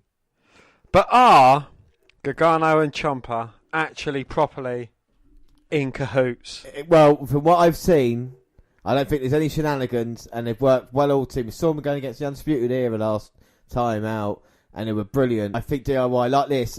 How can you back against DIY? We talked about a great tag team versus great individuals. Well, how can you go against Ricochet and Ali B, the impact that they've made recently on Raw and SmackDown? Well, they made great impact, but Gargano and Ciampa, as a team and as individuals, I think at the moment are better than Black and Ricochet. But they've only been back together for as long as Exactly. Ricochet and Black have been together. Like you're saying, Dan, the proof is in the puddings, and that's what makes this semi-final so intriguing. We ask all those questions coming up. They kind of forgotten something, like you say, I've forgotten about. This might be the real final. You would say maybe the winner of this will be the team that wins it. Is that disrespectful of Forgotten Sons? I think it just shows how big this match is. We'll see who gets there. Well, Ciampa and Gargano in the early go. Ciampa went for the knee and Black went for the Black Mass. Both men missed. Irish whip by Ciampa. Black dodged it, and again the back. Black rolling over the back of Ciampa. Kick to the midsection. Knee down low. Shining Wizard. Goes for the cover, but Ciampa up at 1. Just shows how tough he is. Drop toe hold by Black. Now it's him in the ascendancy. Got the arm of Ciampa. Trying to slow this match down a beat or 2. We talk about the history of each, the history of each man in this one. Ciampa beating Black for the NXT title. Gargano beating Ricochet for the NXT North American Championship. It's just a great story told at the moment. And Ricochet working the arm of Ciampa. Good to see how Ricochet and Ciampa square up. It's a match that could happen down the line for the NXT Championship. Without a doubt, how good Ricochet is, but a boot by Ciampa. Just shows how good Ciampa is. Now he tags in Johnny Gargano. Kick to the back of the head, and it looks like #DIY haven't missed a beat from their former tag team days. And Gargano just looks more confident, looks more peaceful. I don't know what it is, but... Is his life complete now? I think it might Has it come be. a full circle? Has he embraced the dark side? Well, Candice LeRae told him to be careful, but if he's happy and successful doing what it takes... Well, he's been more successful joining the dark side than he has being a good guy. Without a doubt. And look at this beautiful transition in there between Ricochet and Gargano. Hessus's takedown. Ricochet nips through, lands on his feet. Rolls across the back of Gargano, rolls through. Hessus's takedown blocked by Gargano. Well, each man just knows the other so well now, blocking the other. Head scissors and nip up by Ricochet. Drop kick right on the button. Ricochet looking to go flying. Gargano realises he's in trouble. And Ciampa there pushes him away. Ricochet seeing it coming and landing in his pose. It's just great storytelling at the moment, and Ricochet's not finished. Springboard drop kick takes down Ciampa. And now Black's there.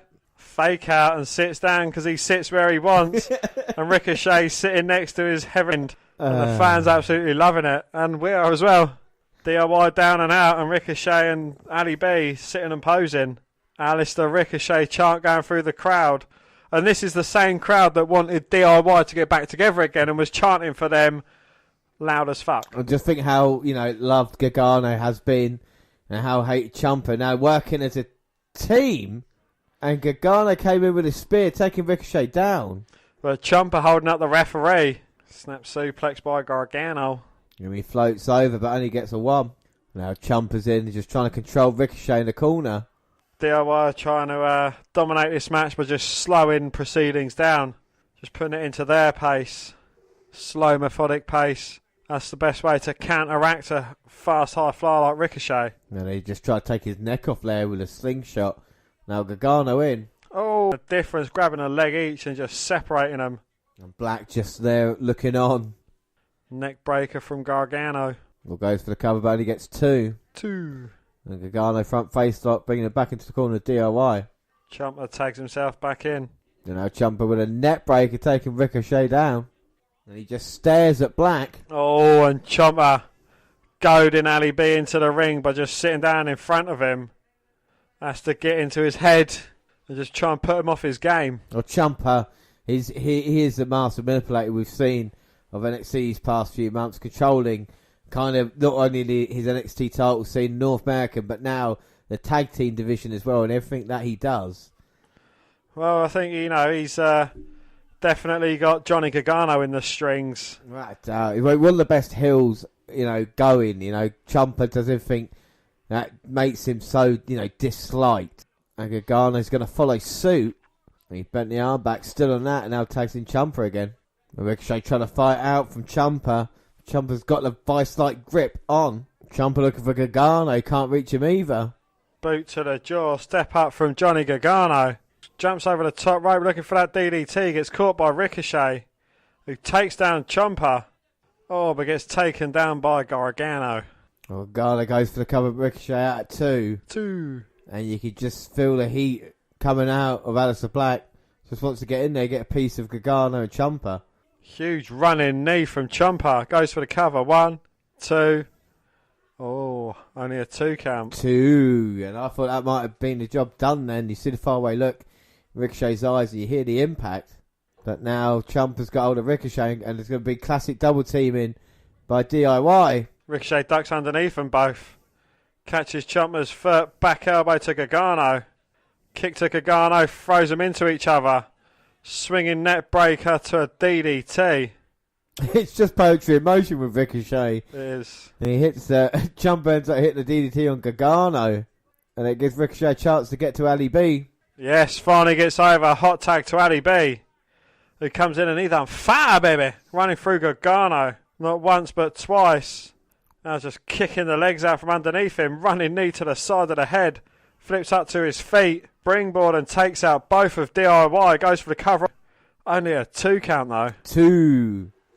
And Black's definitely got the crowd behind him and the momentum at the moment. Looking for a suplex, but Johnny Gargano gets the knee up and blocks it. But runs in towards Ali B. Sticks the foot up. Gargano catches it. Kicks him off. Now Gargano regains control with a kick to the back of the neck. Gets deposited on the outside. Looking for his springboard in, but gets caught with a kick up the jaw.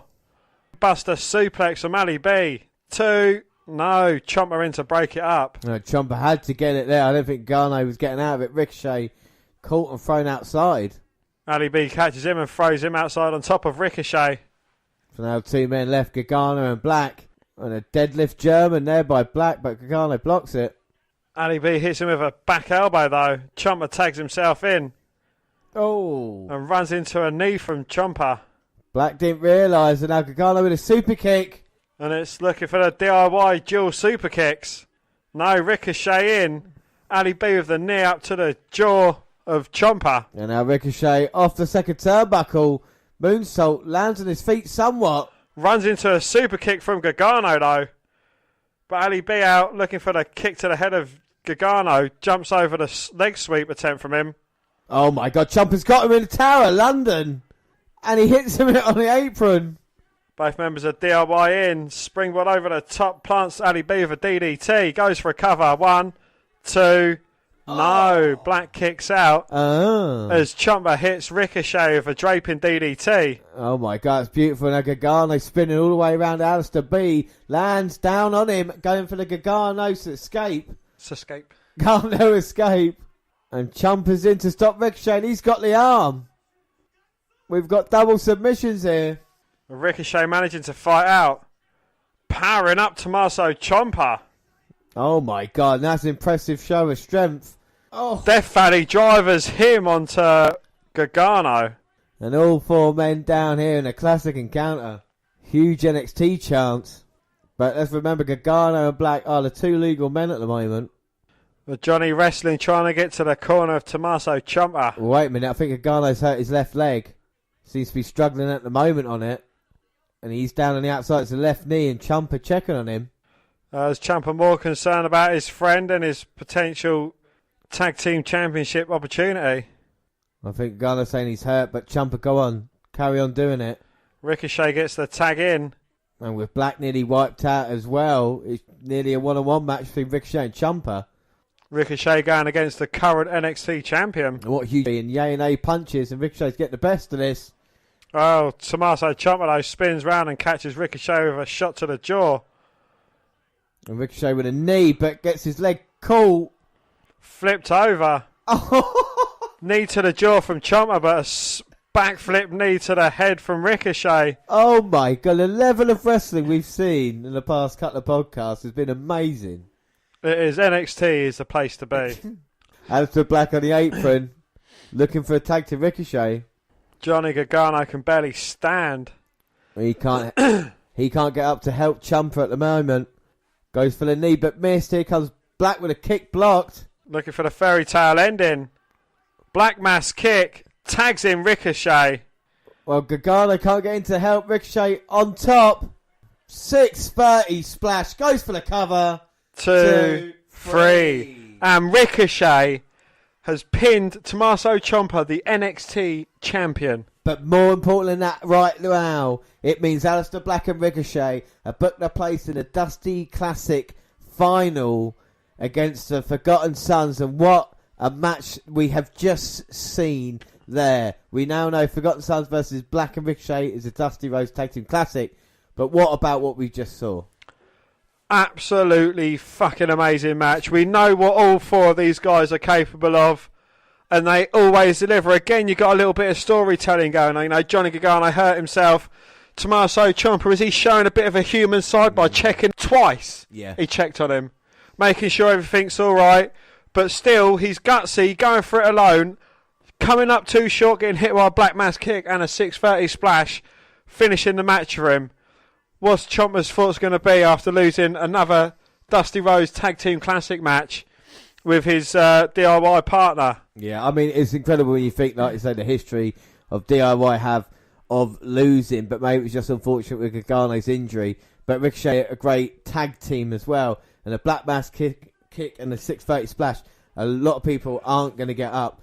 I don't think anybody's going to get up from that. So it'll be an interesting final, but the Dusty Classic really has delivered. Like I said, it's still asking a lot more questions. What can the Forgotten Sons pull out the bag to upset the odds like we've seen them do throughout the tournament?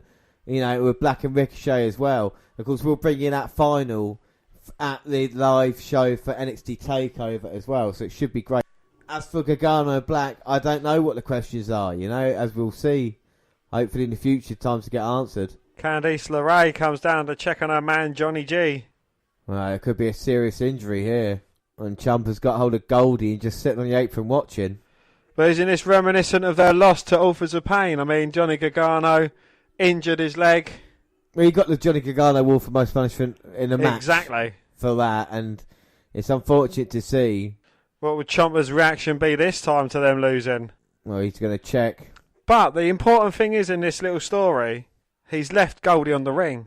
So he's more important and more interested in Johnny Gargano than he is in Goldie. Is that saying something? Is that a change in Ciampa's heart? Well, it might be. Now, Candice LeRae has not been sure of Ciampa, thinking he's a dark side. But right now, he's showing that he's a nice guy. It's just a shame that DIY have to end like this. And he cares more about Gargano than his title? Yeah. Question mark? Oh, wait a minute. Walking by the trophy, Gargano falls down, can't support himself. Well, that's what they came close to. And Ciampa now picking up Gargano. Oh, what's going to happen? Is he going to drop him like he dropped him before? Well, sign of respect. And Ciampa's got hold of Gargano. Wait a minute, he stops himself with the bad leg. Gargano knew it! Bang! Throws Ciampa into the sign. Oh, and Johnny Wrestling was Johnny Faker. The leg was fine. It was the plan all along. Bang! Oh. DIY super kick to the jaw. He knew what was coming. He pre-anticipated Ciampa's strike. Wow. And Candice LeRae smiling. Gargano manipulated Ciampa into a position where he had him at his weakest. He played the puppet master at his own game. And Johnny Wrestling chant, and that's how you get a babyface over. What a moment after all that time to finally have that Gargano getting one up on Ciampa. What are your thoughts on that? That was absolutely great. Again, you know, the storytelling. This is a story that's been playing out for 2 years.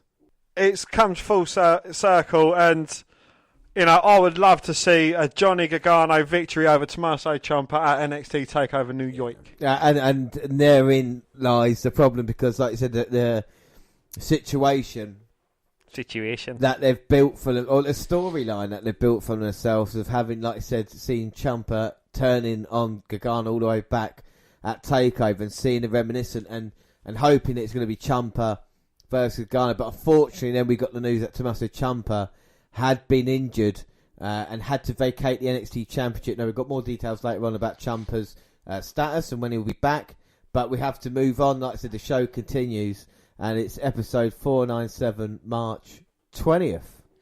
Yeah, well, wasting no time, the King of Kings is here. He's carrying the NXT title as Full Sail pops loud, and Mauro Ranallo and Nigel McGuinness remind us about Tommaso Ciampa's injury. Well, once the crowd settles down from their Triple H and NXT chants, H puts over the building, the fans, and the brand. He says NXT is special because of a place of dreams. Some people start their dreams, they scratch and claw to make their dreams of being in the WWE come true. But the fact of the matter is that for them all, their dream can also end in the same ring. That's the reality. Well, the game came here tonight planning to announce the culmination of a year-long story. Tommaso Ciampa versus Johnny Gargano for the NXT title at TakeOver New York. But reality has put Ciampa's dream on hold, as neck surgery has forced him to relinquish the belt. In NXT, when one dream ends, another begins. And Gargano will get his shot in Brooklyn. But against who?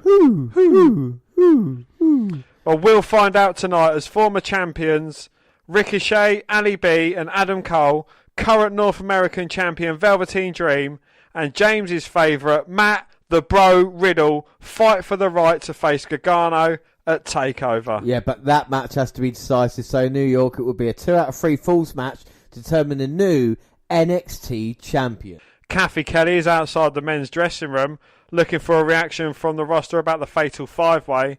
She says some are excited to be in it, others are upset they've been left out. Conor Reeves exits and says the match will be A, but it won't be the finest. Forgotten Sons are out next, and Steve Cutler says Kathy even asking them says they've already been forgotten again. Wesley Blake says about next week's main event when they'll face Aleister Black and Ricochet for the Dusty Rhodes Classic trophy and in New York. He hopes Black or Rick win tonight because they won't be focused on them. Well, before they leave, Jackson Riker grabs the mic and says after next week they'll be forgotten no more. Mauro and Percy Jackson / Watson throw some video package on some of the Fatal 5-Way competitors. Alistair and Rick say there's no love lost between them, and tonight it's not about alliances. Rick says that after tonight, one of them will be pulling double duty at the Barclays Centre. Well, Black says everyone but him will fade to black. Velveteen Dream says we know the spotlight is only big enough for one man, so tonight it's dream over. And after TakeOver, he'll be the brand's first dual champ. We get a video package of Tommaso Ciampa's trip to Andrew's clinic in Birmingham for neck surgery. And the last two competitors in tonight's match get promo time. Matt Riddle says, bro. Nothing's going to break my undefeated streak, bro. So he's leaving TakeOver as NXT champ. Adam Cole is back by Undisputed Era in a trailer. Adam Cole points out 2 years ago at Bartley said he debuted and beat up Drew McIntyre to hold the NXT title over his head. When he does this time, he'll be the champion because he never beat Drew McIntyre for the NXT title. Well, Kathy interrupts a photo shoot Io Shirai are doing. They're excited to watch the match tonight to see who will join them at TakeOver. They'll fight each other to get the women's title, but they don't see anything coming between their friendship. Bianca Belair strolls up and says they wouldn't even be in a match if Shayna Baszler hadn't crashed her match last week. She dismisses Kari as a pirate and says nothing will stop her in New York because her mindset is undefeated. Io says to keep her friend from going after the EST after she brushes past her on the way out. As the competitors in tonight's star, Ronaldo tells us that there was other action set for tonight, but that was the priority. Sorry, Keith Lee and Dominic Jakovic. Adam Cole, Velveteen Dream, Ricochet, Ali B, and Matt Riddle. Who will face Johnny Gargano for the NXT title at TakeOver New York? Who do you want to win this match? No one. If I'm going to back anybody, it will be the North American champion, Velveteen Dream, because he knows what it's like to be a champ right now, and I see him being the champ. Well, James, for me it's a toss-up between Ali B and Ricochet. I don't care who wins the match, as long as it's not Adam Cole, baby. Yeah, I just don't want Matt Riddle to win. I'm alright. But there's only one man that's undefeated in this match, James, and unfortunately, it's Matthew Riddle, bro. So here comes Aleister Black, and I've picked Velveteen Dream, but Ali B in title situations, I think usually comes out on top, so I think he's got to be my dark horse in this one. Well, Ali B is the only man to hold said NXT championship out of these 5 guys. And the only one that might be guaranteed a match at TakeOver, even though it's not confirmed yet, because of course... Ricochet. And Ricochet. Yeah, well, no, let me get to that, because yes, the Dusty Classic is next week. We'll bring it to you on our live show for TakeOver. Now, Black and Ricochet might be thinking about that rather than this massive opportunity laid right in front of them. Of course, Matt Riddle's the biggest match for NXT. And Cole's not been in the limelight recently. Now he's getting an opportunity thrust upon him. And the Velveteen Dream could be a double champ. But they still have to go against Johnny Gargano to get said championship. So here we go. Bell rings and 5 men. 5 NXT's best. And Matt Riddle. 4 of NXT's best and Adam Cole. Well, Riddle's going after Dream on the outside. Looks like Black and Ricochet. We're going to go double team Adam Cole. Ricochet going after Velveteen Dream. And then eliminating Adam Cole from the Royal Rumble.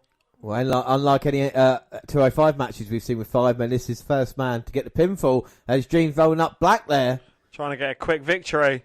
Well done, bro. Thrown outside, and now Black's got Dream. Velveteen Dream and Ali B have had a great rivalry in the past, but Dream has since been absolved of his sins. That's now, and he now, Aleister Black definitely knows Velveteen Dream's now. Both men trading.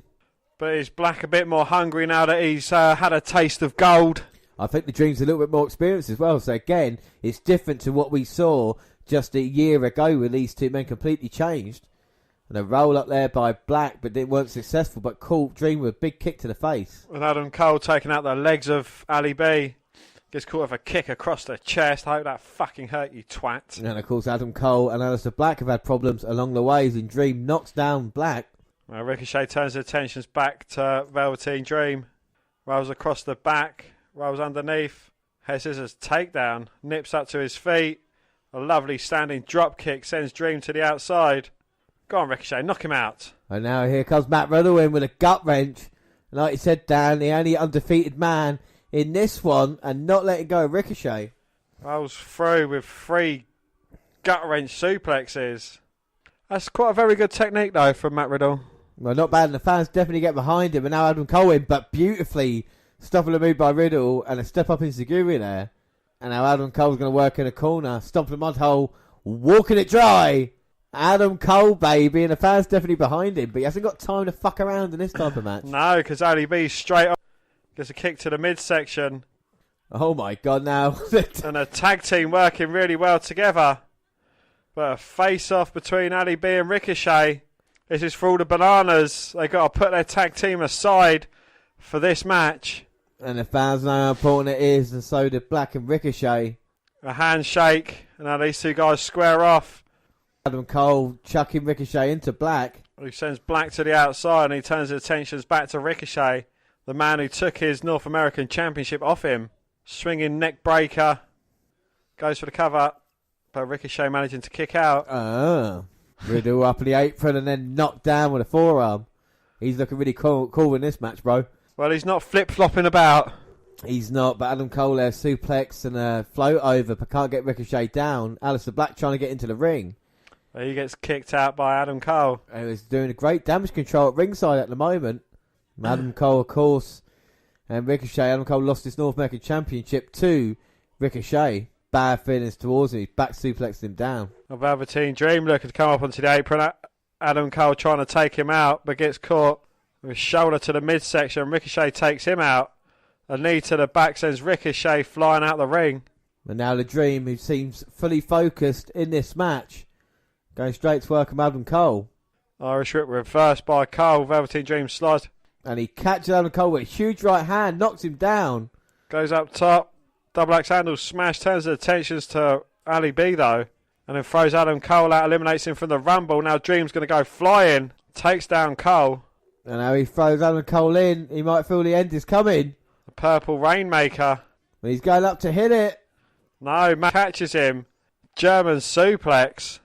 Oh no, Riddle turning Black round. And he's got the Pro Mission in. No! He's got Aleister Black in all sorts of trouble. Oh, but Velveteen Dream in with a save. Oh, thank God for that. Well, the King of Bros then, and he made Ali B tap out. Nah, Ali B weren't never going to tap out. And now Velveteen Dream just throwing Riddle to the outside. But I was just about to knock him out. Puts He's his lucky boots that fucking Velveteen Dream saved Matt Riddle. Well, look at Aleister Black now turning things up against the Dream with the kicks. Adam Cole's trying to sneak back in. Black taking both Cole and Dream out. Kick to the head. 1, 2. Oh, no. Dream managing to kick out. And now Black might be looking for the end for the Dream. Going to pick him up for the Black Mass. No, Adam Cole stopping it.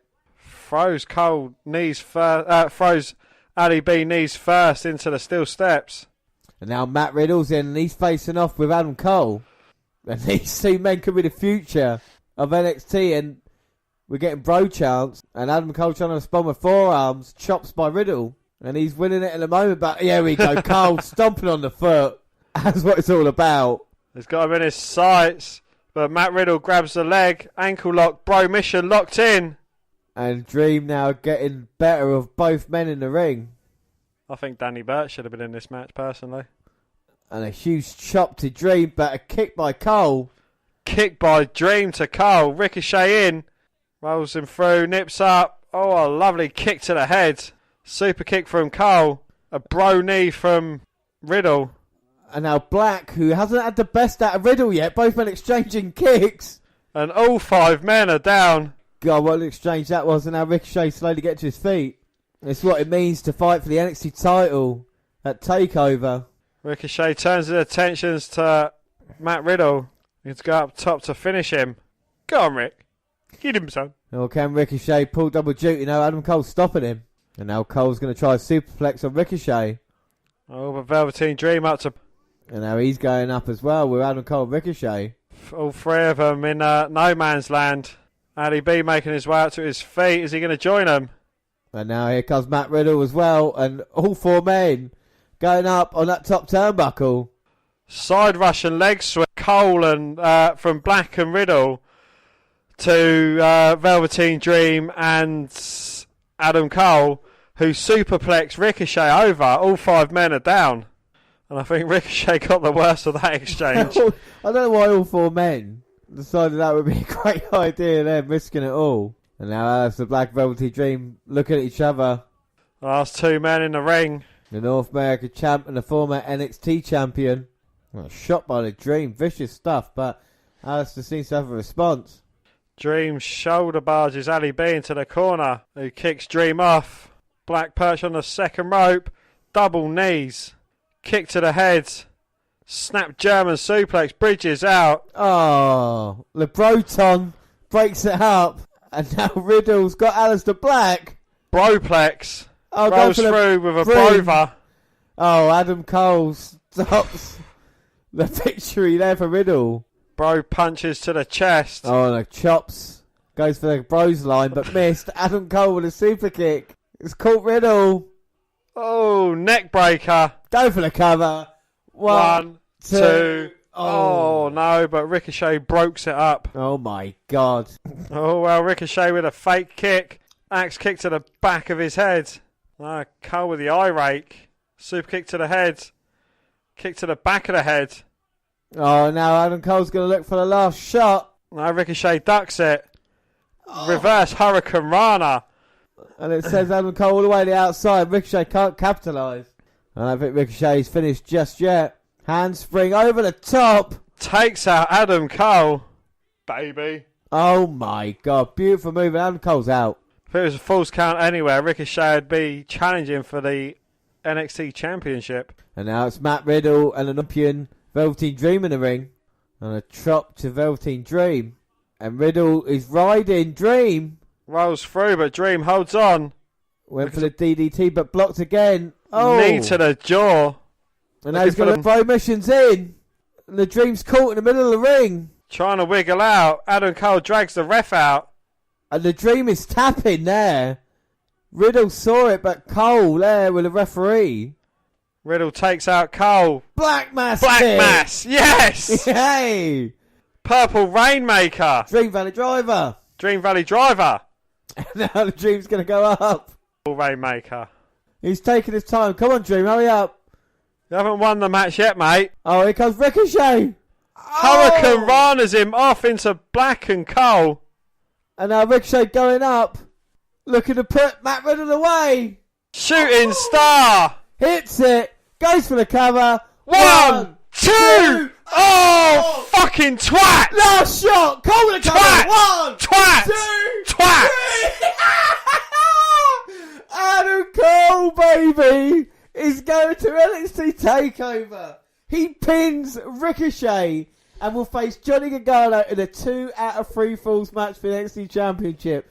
Oh my God, what a matchup. Dan, what are your thoughts right now? Go fuck yourself, you fucking cunt. It's not my fault. Adam Cole pinned Ricochet in a classic encounter. You know, anyone but number 5. Anyone out of 5. I'm glad 4 didn't win. But all 5 men performed phenomenally in this match. It really was a great match. I mean, there's so many stories told in it as well. Between don't get me wrong, you know, it is typical of Adam Cole snatching a victory off of someone else who thoroughly deserved it more. Referee didn't see it. I know there's another story told there with the Dream tapping out, but referee didn't see it. So I'm sorry. Ricochet had it won there as well, but Adam Cole just showing his cleverness and getting the job done. And Adam Cole, leader of the Undisputed Era, we get the title shot. Fantastic matchup. I know you're not happy with the end result. It was a good match. What are your thoughts on NXT this month as we head into TakeOver? It has been thoroughly enjoyable, and again, you know, it is leading up to TakeOver better than Raw and SmackDown is leading up to WrestleMania, without a shadow of a doubt. Can I press you for a match of NXT that we've seen that would stand out to you? We've seen so many good ones. The tag team match, DIY versus Ricochet and Black, I think. That's my favourite match. In personal opinion, because it's told a better story overall. Yeah. You know, as told the Ricochet Gargano story, absolutely perfect, and it is just like a culmination of this story again. Well, I don't think we've seen better quality matches on a 2-parter like we've seen this network with you than we have probably ever. The standard is so high at the moment, it's doing really, really well. But no, NXT, NXT UK, and even 205 Live have all been very enjoyable. We've seen some very, very good matches.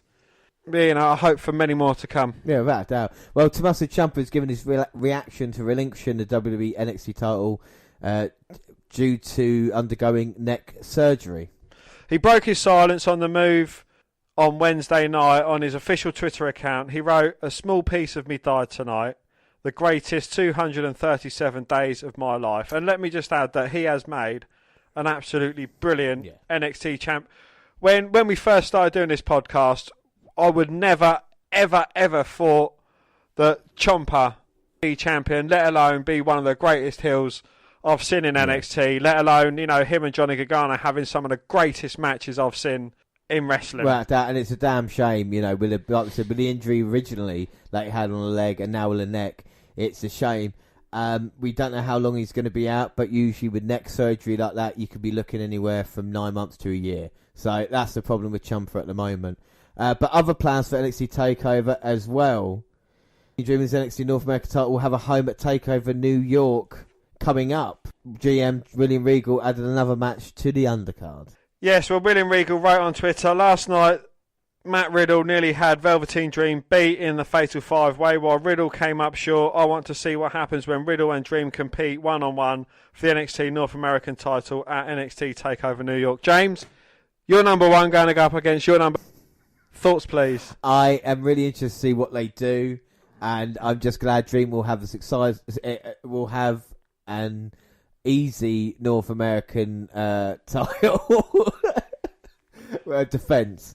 No, like I say, it'll be interesting, and we have got the card now.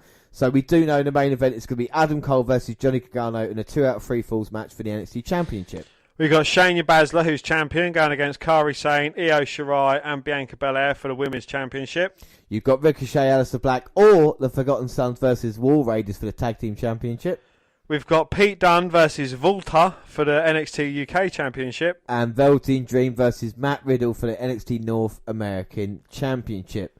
Well, on an already stacked bill, does Velveteen Dream versus Matt Riddle have the chance to steal the show? No, it doesn't have a chance to steal the show. I couldn't even say that. It's going to be Dunne versus Walk for the match I'm really looking out for. But what a stacked fucking card. You know, we don't know what's going to happen with Forgotten Sons or Ricochet or Aleister Black. But if you look through that is matches to be really excited about. And I think TakeOver has a chance to really steal the show this year. On the live show for NXT TakeOver, we'll have a Dusty Classic final, plus we'll preview the card a bit more in depth as well. What are your thoughts on the NXT TakeOver card? I think there's going to be some very good matches. Despite my hate for Adam Cole versus Johnny Gargano, I think them two will have a relatively good match. It's quite difficult to see which way these are going to go. Even all of these matches, which is something I like in WWE, something you don't know which way they're going to go. Baszler, Sane, Io Shirai, Belair. What way's that going to go? Exactly, yeah. Ricochet, Ali B or the Forgotten Sons versus War Raiders for the Tag Team Championships again. Pete Dunne versus Walter for the NXT UK Championship. I have to call him Walter now. You have to call him Walter. Walter! Yeah, I can't wait. Walter versus Pete Dunne. And obviously we'll bring... Like I say, we are live April 5th for NXT TakeOver, our live pre-show at 11 PM. We'll bring you all the best, and of course the Dusty Rhodes Classic, a Dusty Classic Tag Team Final on that as well. Plus run through the card, all the games that we play, Baszler or Dunne, and everything else that we do will be fantastic. And live April the 6th, we've got the WWE Hall of Fame 2019 kicking off at 9 PM. And what a very first time ever for the WNR podcast, we bring you a Fame special with all the details about the entrance into the Hall of Fame, plus bring you some best matches of their career as well. It's the first time ever. If anyone knows any decent Tori Wilson matches, please let us know at our Twitter accounts or email us or Facebook us or just try and find a decent match. And also live April the 7th, WrestleMania kickoff will be live from 10 PM. Yeah, all the build up there, and of course we'll probably have Buddy Murphy versus Tony Nese for the Cruiserweight Championship as well, plus all the fun and games as we head towards WrestleMania 35. But our next episode will be Dan's Mystery WrestleMania. I'll come to you this weekend. Dan, what is your Mystery WrestleMania? Do you want to tell us? No. No, you're not going to tell me. All right, we'll find out on... But that's it until now. Don't forget you can follow us on Twitter at WWE Review or... At Vince McDan, WWE. I'm at G_Rollins. I've got a notification that Google Plus will be closing down soon, but you can still find us or send us an email at WNRpodcast@gmail.com. And of course, with WWE Network Review, not only across all the Google platforms, but on YouTube as well. The WWE Network Review podcast, you can subscribe. Of course, podcasts go up on YouTube to do other places. At the same time, they do other places like SoundCloud. On your phone. Also, Freak Radio, we've got a live shows coming, like I say, we'll air April 5th, 6th and 7th, 11, 9 and then 10. Of course, the 3 days for you on Spreaker Radio, Stitch Radio and iTunes, where you can download, subscribe, rate and review there. I have been James Rowlands, and as always, I was joined by... Dan White. Thanks for listening, everybody. Bye. Bye.